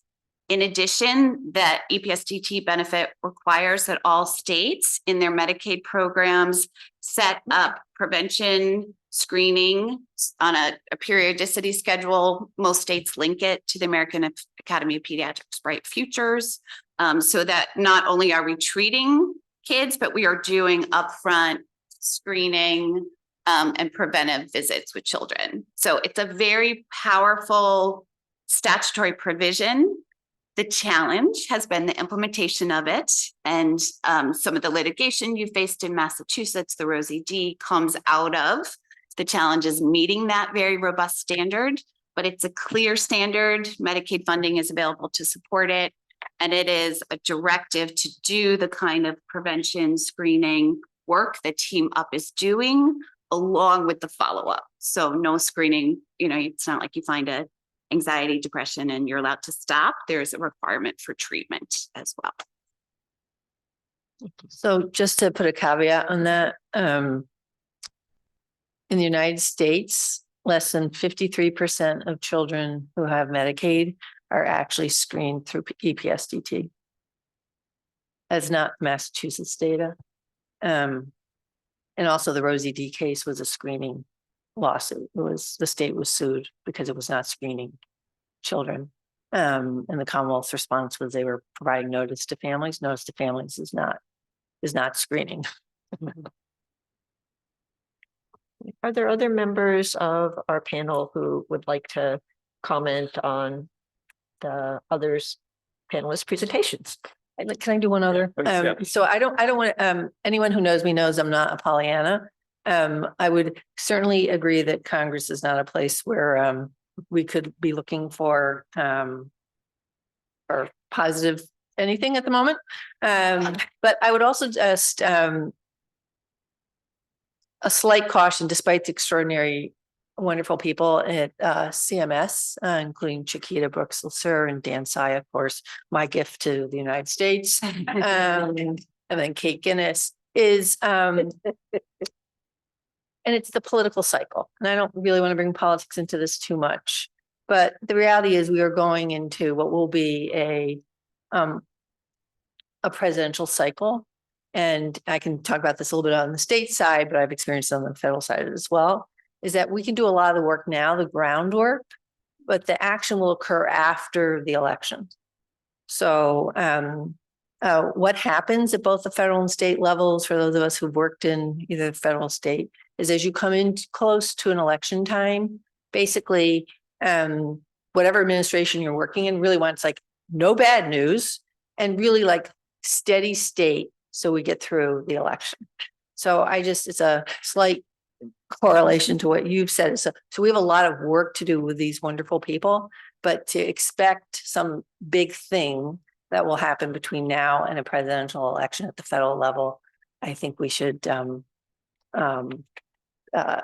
engaged in the planning, and then you sort of pounce right after the election with hopefully a good outcome. I'm just going to hop in with one observation and then I guess one sort of reflection on the presentation. So the observation is at Boston Children's, we have a statewide network of primary care that's doing many of the same things as Team Up. And there's been a lot of conversation back and forth. So we have 140,000 Medicaid enrollees in our ACO and over 400,000 kids overall in our primary care network.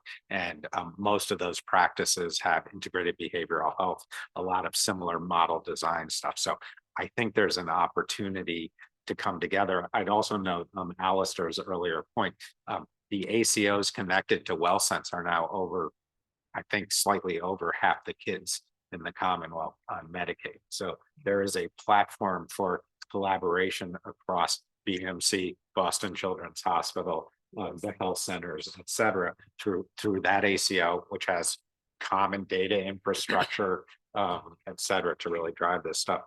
I just kept listening to Lisette and thinking, everybody's trying to set up training programs in various ways. I know we've funded through some of our community work stuff at William James College around behavioral health clinician training. We need to figure out how to scale stuff and to start to prune and consolidate key components of what we're trying to achieve here. I'm going to go like slightly off topic and just say, there were like a whole bunch of newspaper articles a few weeks ago about like the whole biotech academic medical center community coming together around this ARPA-H initiative with the feds, where they got everybody in the room and a big block of federal funding came to the state of Massachusetts. I would like to see us figure out how to get everybody in the room and figure out. John Strauss is here, who's been running like a lot of the consultative support programs for primary care clinicians and behavioral health training programs, some of the other things we're doing. Let's just select a common model, consolidate a little bit, build out some of the core infrastructure around outcomes, measurement data, et cetera, and go after that stuff a little more aggressively. I think we should be past the piloting phase and really into the institutionalization phase. Josh, who do you think would be the ideal catalyst for something like that? Probably state government needs to put some shoulder to the wheel, but I think there's, this is like a state that tends to collaborate with each other. Kahi is a good example of that conversation, which was community activists, consumer advocates, behavioral health advocates, plus providers, plus state agency folks. So I think that would be a good space. Any other panelists have reflections before we open it up for the audience? I think we all mentioned bolstering family lived experience. And I think, Jocelyn, to your point, that there is now a requirement to have in Medicaid a member focused advisory group and more kind of decision making than tokenizing. But I think it's a really tough nut to crack how to operationalize that. And we're thinking about that at Mass Health, the measuring of member satisfaction and how do you do that in a validated way on a large scale. And then how do you also augment that with qualitative? And as a social worker, and we know that those are some of the most meaningful ways of getting feedback and improving systems. And so I'd be curious how we can collaborate on thinking about how to really get concrete about what we mean about family lived experience and how we are using those using that experience to hold ourselves accountable. One last thing, because I really want the conversation to start, but Macho was part of many very long work groups for the launch of the ACOs. And I mean, we kept hitting our heads against the wall, trying to convey the point that the benchmarks that they use to grade, qualify, reimburse accountable care organizations really had nothing to do with the family experience, with the work that so many community health workers do in order to transform a practice. So we kept trying to propose, I mean, we did not have the savvy, but we all do, to come up with what these benchmarks could be. But to your point about changing data, points out data approaches that truly reflect the transformative system that we're creating. I think that patient satisfaction is fundamental, especially for Medicaid patients. And I think that all community health workers here can talk about the very poor treatment that some community health, that some of our clients of community health workers receive through Medicare. That needs to go somewhere. And we need to change the system based on that feedback. So I think consumer satisfaction is fundamental. Yeah. And I can share just a little bit kind of what we've seen and been doing in terms of the family voice and consumer satisfaction. I think, and Josh, you had mentioned multi-system kids earlier. I think that's actually one of the places where we've seen the most efficient and effective strategies. So just to give a few examples, Oregon, for their multi-system young people, has set up a special advisory group. So it's the kids and young people who are struggling with juvenile justice, child welfare. They pay them at the same rate that they pay their state legislators for coming in. And they do sustained ongoing conversations and have a facilitator who then helps bring that voice back. So it is a much more intensive effort, but it's been incredible. And I'll just share for some Commonwealth Fund work that we've done. Part of how we we did a big report on kids on the high need end of the spectrum and worked with Youth Move, which is, I know has a great presence in Massachusetts as well. And turned over to them, they have the expertise on working with young people and families. It's not necessarily us. So sometimes I think it's turning over, whether it's to community health workers who maybe have a relationship with families or organizations that have trusted relationships already to facilitate those conversations. So. I'd like to open it up for questions from the audience. We have, if you could come to a speaker, or we can bring a microphone to you. Start by coming up to Yeah, and if you could also introduce yourself. I know we have people from a whole different range of roles, agencies, experience. So please introduce yourself and go ahead. Sure. Danube Camargo Silva. I'm here representing the Boston Foundation. We've been critical partners with Clermont and Smith Foundation to fund healthcare for all. And we actually funded Children's Hospital to do Healthy Steps. And we've been behind Healthy Steps. And I love what you said, Maddie from Mass Health, around data. And you're trying to understand data because the health records is like a box where you just put information there and you don't really take it out. And so, and there's no use. So what I'm wondering is, as you're in this process to understand data internally, is there a plan to make this data also public so that way us as citizens can understand where we are, and we are partners in this because it does take a village? And how can nonprofits utilize that same data to work as partners? Because it doesn't just lie on the hands of the medical care, but the entire ecosystem to support children and families.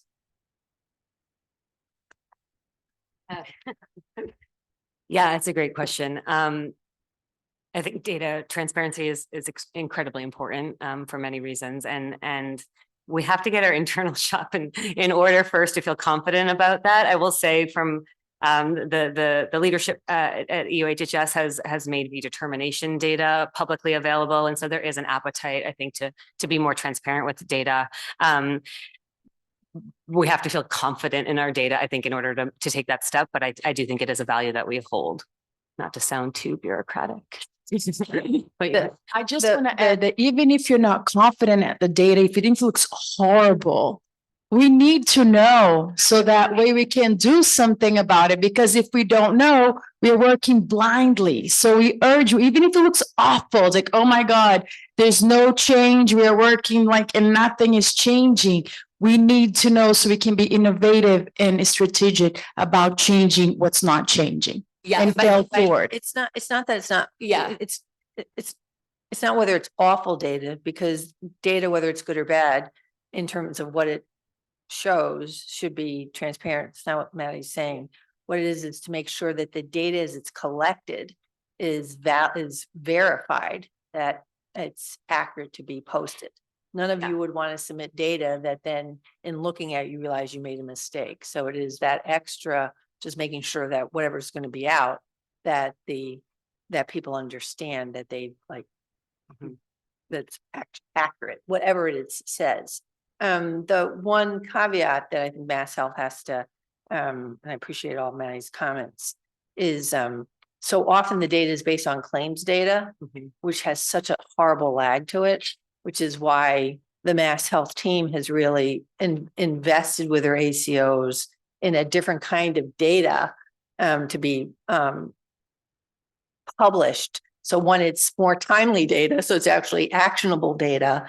And it's why I would the consumer satisfaction. I mean, I've always been a big believer in asking the people who receive the services, what do you think about it? Because, I might think it's the best thing since sliced bread, but if you don't think it's actually working or it's not acceptable to you, then it's really irrelevant what we're providing. So I think the Mass Health team's really focusing on directly asking people who are Mass Health recipients, how they perceive the services will also be very important. And it's really more than just qualitative, because, we can say it's qualitative data, but it's your experience of the system.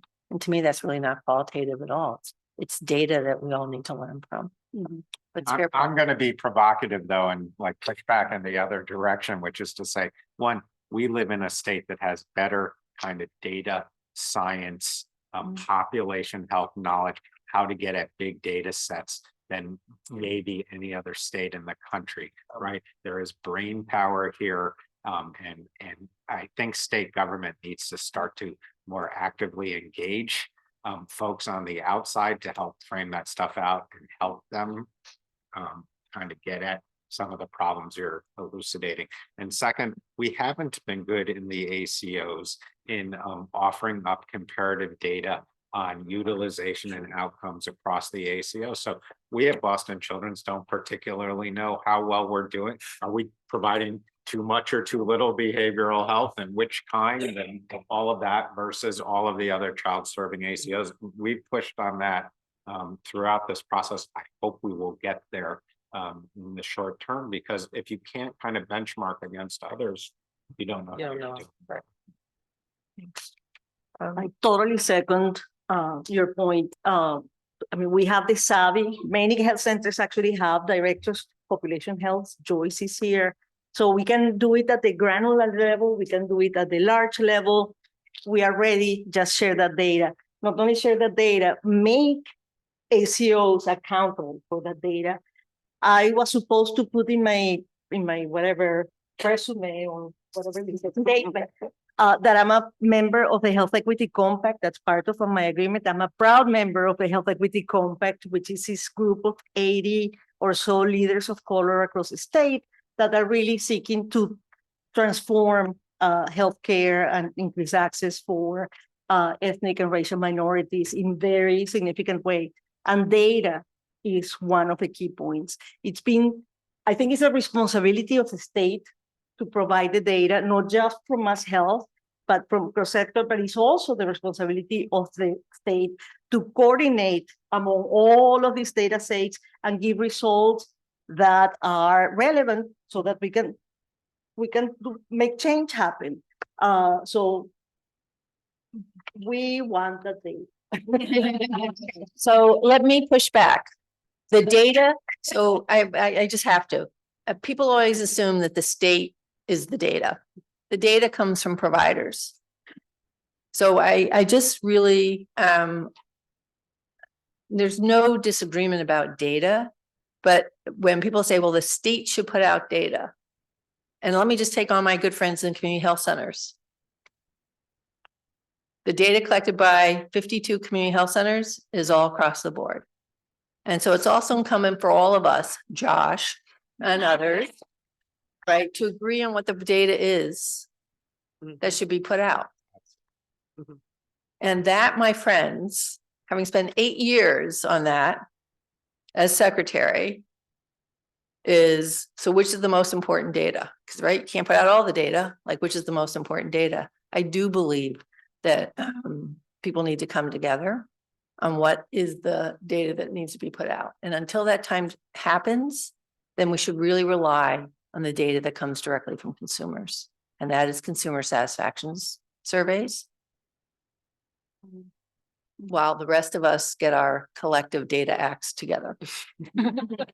Okay, I'm going to ask, call another audience member. Sue, do you have a question? Who's not going to ask us about data? I know time's just about up, so hopefully this will be quick. I'm Sue Kaufman. I am an independent consultant and a member of the Team Up Scientific Advisory Committee Board, and delighted to be here having a conversation about A, the success of Team Up, and B, how we take it to the next level.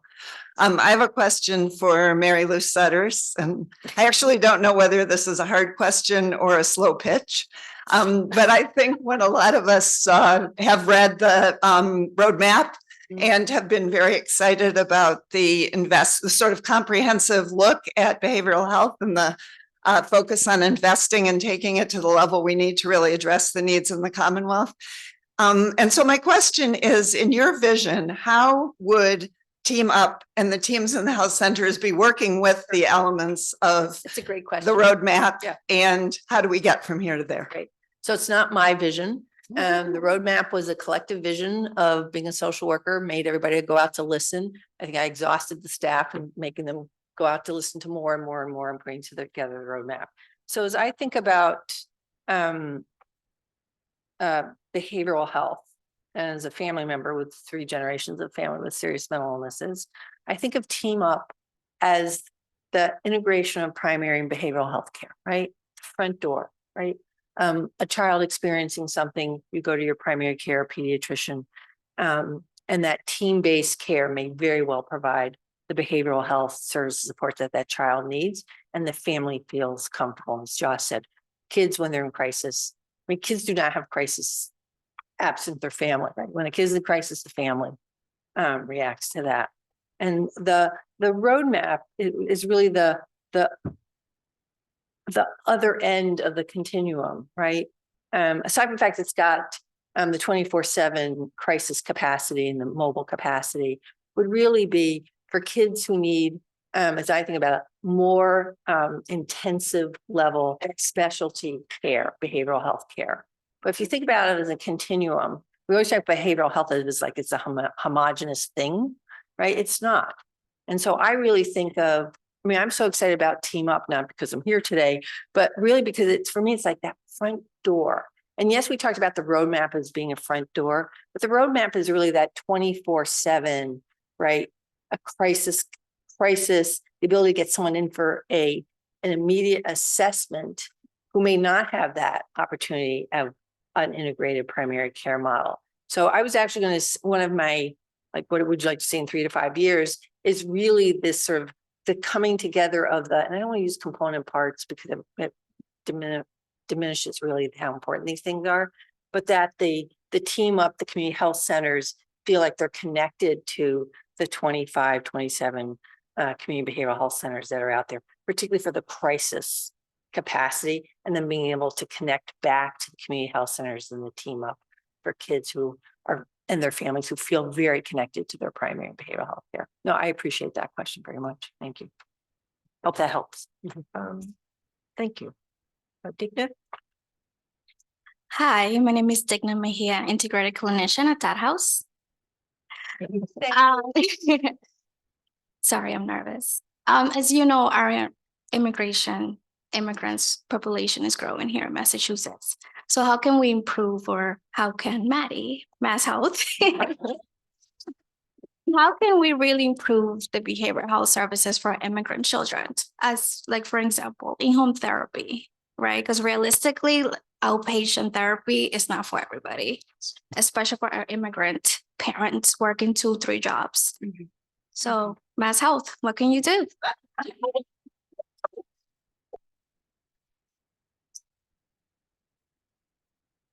I don't think Maddie knew she was going to be on the hot seat when she agreed to this, but I'm glad Secretary Sutters is here with me. I'd be curious about your thoughts. Yeah, I'm not to deflect. So I'll take, so it's fine. This is the good thing about being the former, you know? So I think it's important sometimes to remember that Mass Health is an insurance program. Mass Health is not a provider. So I think what we like to hear from you, the royal we, and is like because Mass Health does reimburse for in-home therapy. So what are the barriers? So for me, barriers are opportunities not yet realized. So I think while we're here today, love to have the conversation. So one thing is, if you leave with grace, you still have access. Is to hear from you, like what are the barriers besides we need more of, that Maddie can take back through the ACOs and the managed care plans and through others to try to sort of expand the access. I was going to talk about newcomers in Massachusetts and what do we need to do collectively to ensure that they feel safe, secure, and have the access to all the care they need. So I'd love to, I think we'd love to sit with a group during a break or something to hear the experience so that she can take it back. And all these folks can advocate to ensure that those barriers are addressed. And I really am grateful you asked that question. Thank you. And I know you weren't asking me, so, but, and I don't work for the state of Massachusetts. I do think to go back to just steady coverage, like, do we have coverage for all immigrant children in the state of Massachusetts? Do we have that? So I would start there. And then, look for hearing how you're seeing it. I do think that telehealth changes things in terms of creating some opportunities for connecting with people in home. I guess I want to go to the clinical side of this, though, and say I think that there are a lot of knowledgeable child serving folks in Massachusetts who have dealt with refugee and asylee health issues on the one hand, and the issues of homeless children on the other hand. And I think this migrant crisis, right, is bringing those two things together. And there's some specificity, right, about how you treat, through a trauma-informed approach, children experiencing those conditions. And so I'm in entire agreement with getting people in the room. I think this is a very, we had over 100 people sleeping in our emergency room a month or two ago overnight. So I think this is a complicated problem with kids all over the Commonwealth in more or less supported environments right now in terms of the housing crisis. And it would behoove us to actually get a sort of mix of clinical people together first to kind of talk this through, and then let the financing and the delivery model, things that need to get done, follow that. Yep. Actually, can I quickly say something? Because I think that there is an opportunity here for a voice that we rarely hear, which is that of the community health workers. So I will invite, maybe Team Up can be the catalyst of this, to organize and maybe perhaps pay community health workers that choose to be part of this think tank as consultants. We recommend $50 an hour. We've done this, and I'm telling you, the perspectives of community health workers to an issue that we have thought about by reading books and by hearing stories is very different and much more insightful than anything that you will hear by going to an agency. So I would suggest a two-part process. One, that you get community health workers that are involved, that are serving this very community. What are they hearing? What do they see? And what do they think are possible solutions?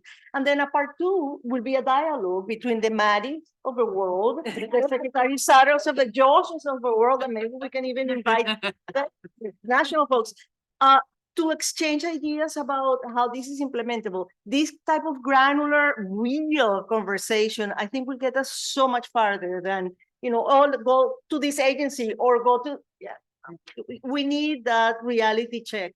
And we have a wealth of information and brains in this very room. Yeah, thank you. We have one final question. My name is Chisa Losamia, and I am patient advocate.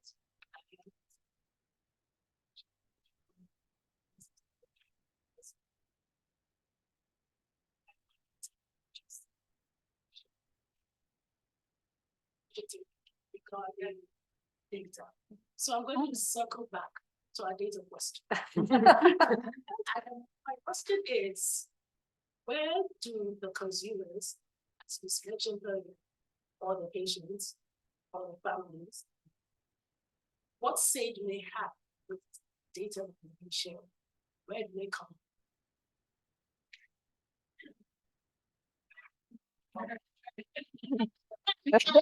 I think what we had said was you directly asked them what their experience is. What would your recommendation be? Are your concerns more privacy oriented or more collection of the data? Well, concerns are not just what are patients' rights? What do they have rights to say I want my data collected or not? How data is collected? Where do they stand when it comes to sharing? How owns it? And how far is this data going? So we talk about, are we sharing data between agencies or between provider and state? Where do the consumers come in to the patients? Where do we come in our own data? Since the people that are Go ahead, Josh. Well, to lawyers, right? We also have maybe. I think there's a decent set of controls that are pretty robustly adhered to via HIPAA and parallel state laws around sharing personally identifiable data. So I don't think that I would have concerns broadly that one's personal data in a way that could be tracked back to you can be shared without your permission. But you can give permission to share data, and that does lead to complexities. I think if you've like, I know I can barely manage all my internet accounts, right? So you have to remember that you previously allowed your data to be shared if you then want to turn that off in the future. There's a separate set of issues about aggregating data on a population health basis to get it together in order to say, how many mental health visits across 100,000 kids are we delivering? And is that number higher or lower? That data has to be scrubbed and de-identified. And there are particular, I would say even extra things in the Medicaid space to protect data that's even more rigorous. But I think that, the model, the children's kind of hospital biggest view is data should not be controlled by health systems or the state. It should be controlled by consumers with personally controlled health records. And consumers ultimately should be in charge of where data gets shared. I know. May I just say, I think like one place where this stuff comes to a head all the time is the sharing between the health system and the school system. Like when you're in a pediatric space, because, from a big picture policy perspective, you would like to know about school outcomes as Team Up has looked at in order to think about whether your interventions are working, but there's a lot of complexity around that. And I would just add, I think, I think this is a place where oftentimes, and we do consulting on this with states, there's a lot of time spent by policymakers writing elaborate consent policies. And they're the elaborate consent policies that people skip right by because they're impenetrable. They make the attorneys that work for the agencies feel better, but they don't help people figure out what's happening to their data. So I think if we're really serious about empowering people to control their data, it probably does involve bringing in our community health worker friends to be trained and be able to share. This is actually what's going to happen to your data. Do you want to share it? Here's how you could pull it back if something changes. Because I think we tend to solve it from a legal policy perspective without solving it from what does it mean for you? And how do we help you understand what's going to happen to your data? This is a great discussion, but unfortunately I have to end it. I do see there are other hands, maybe panelists, if you can stay here for a few minutes, if other people want to come up. I think there was also a suggestion perhaps that maybe we create an interest table at lunch. It's hard, Maddie's a really busy woman if she's here for lunch. I'll be here. Maybe folks that would like to give some specific feedback around coverage for newcomers might be great. And then I'd like to thank everybody. I'd like to thank the audience. I'd like to thank the panelists.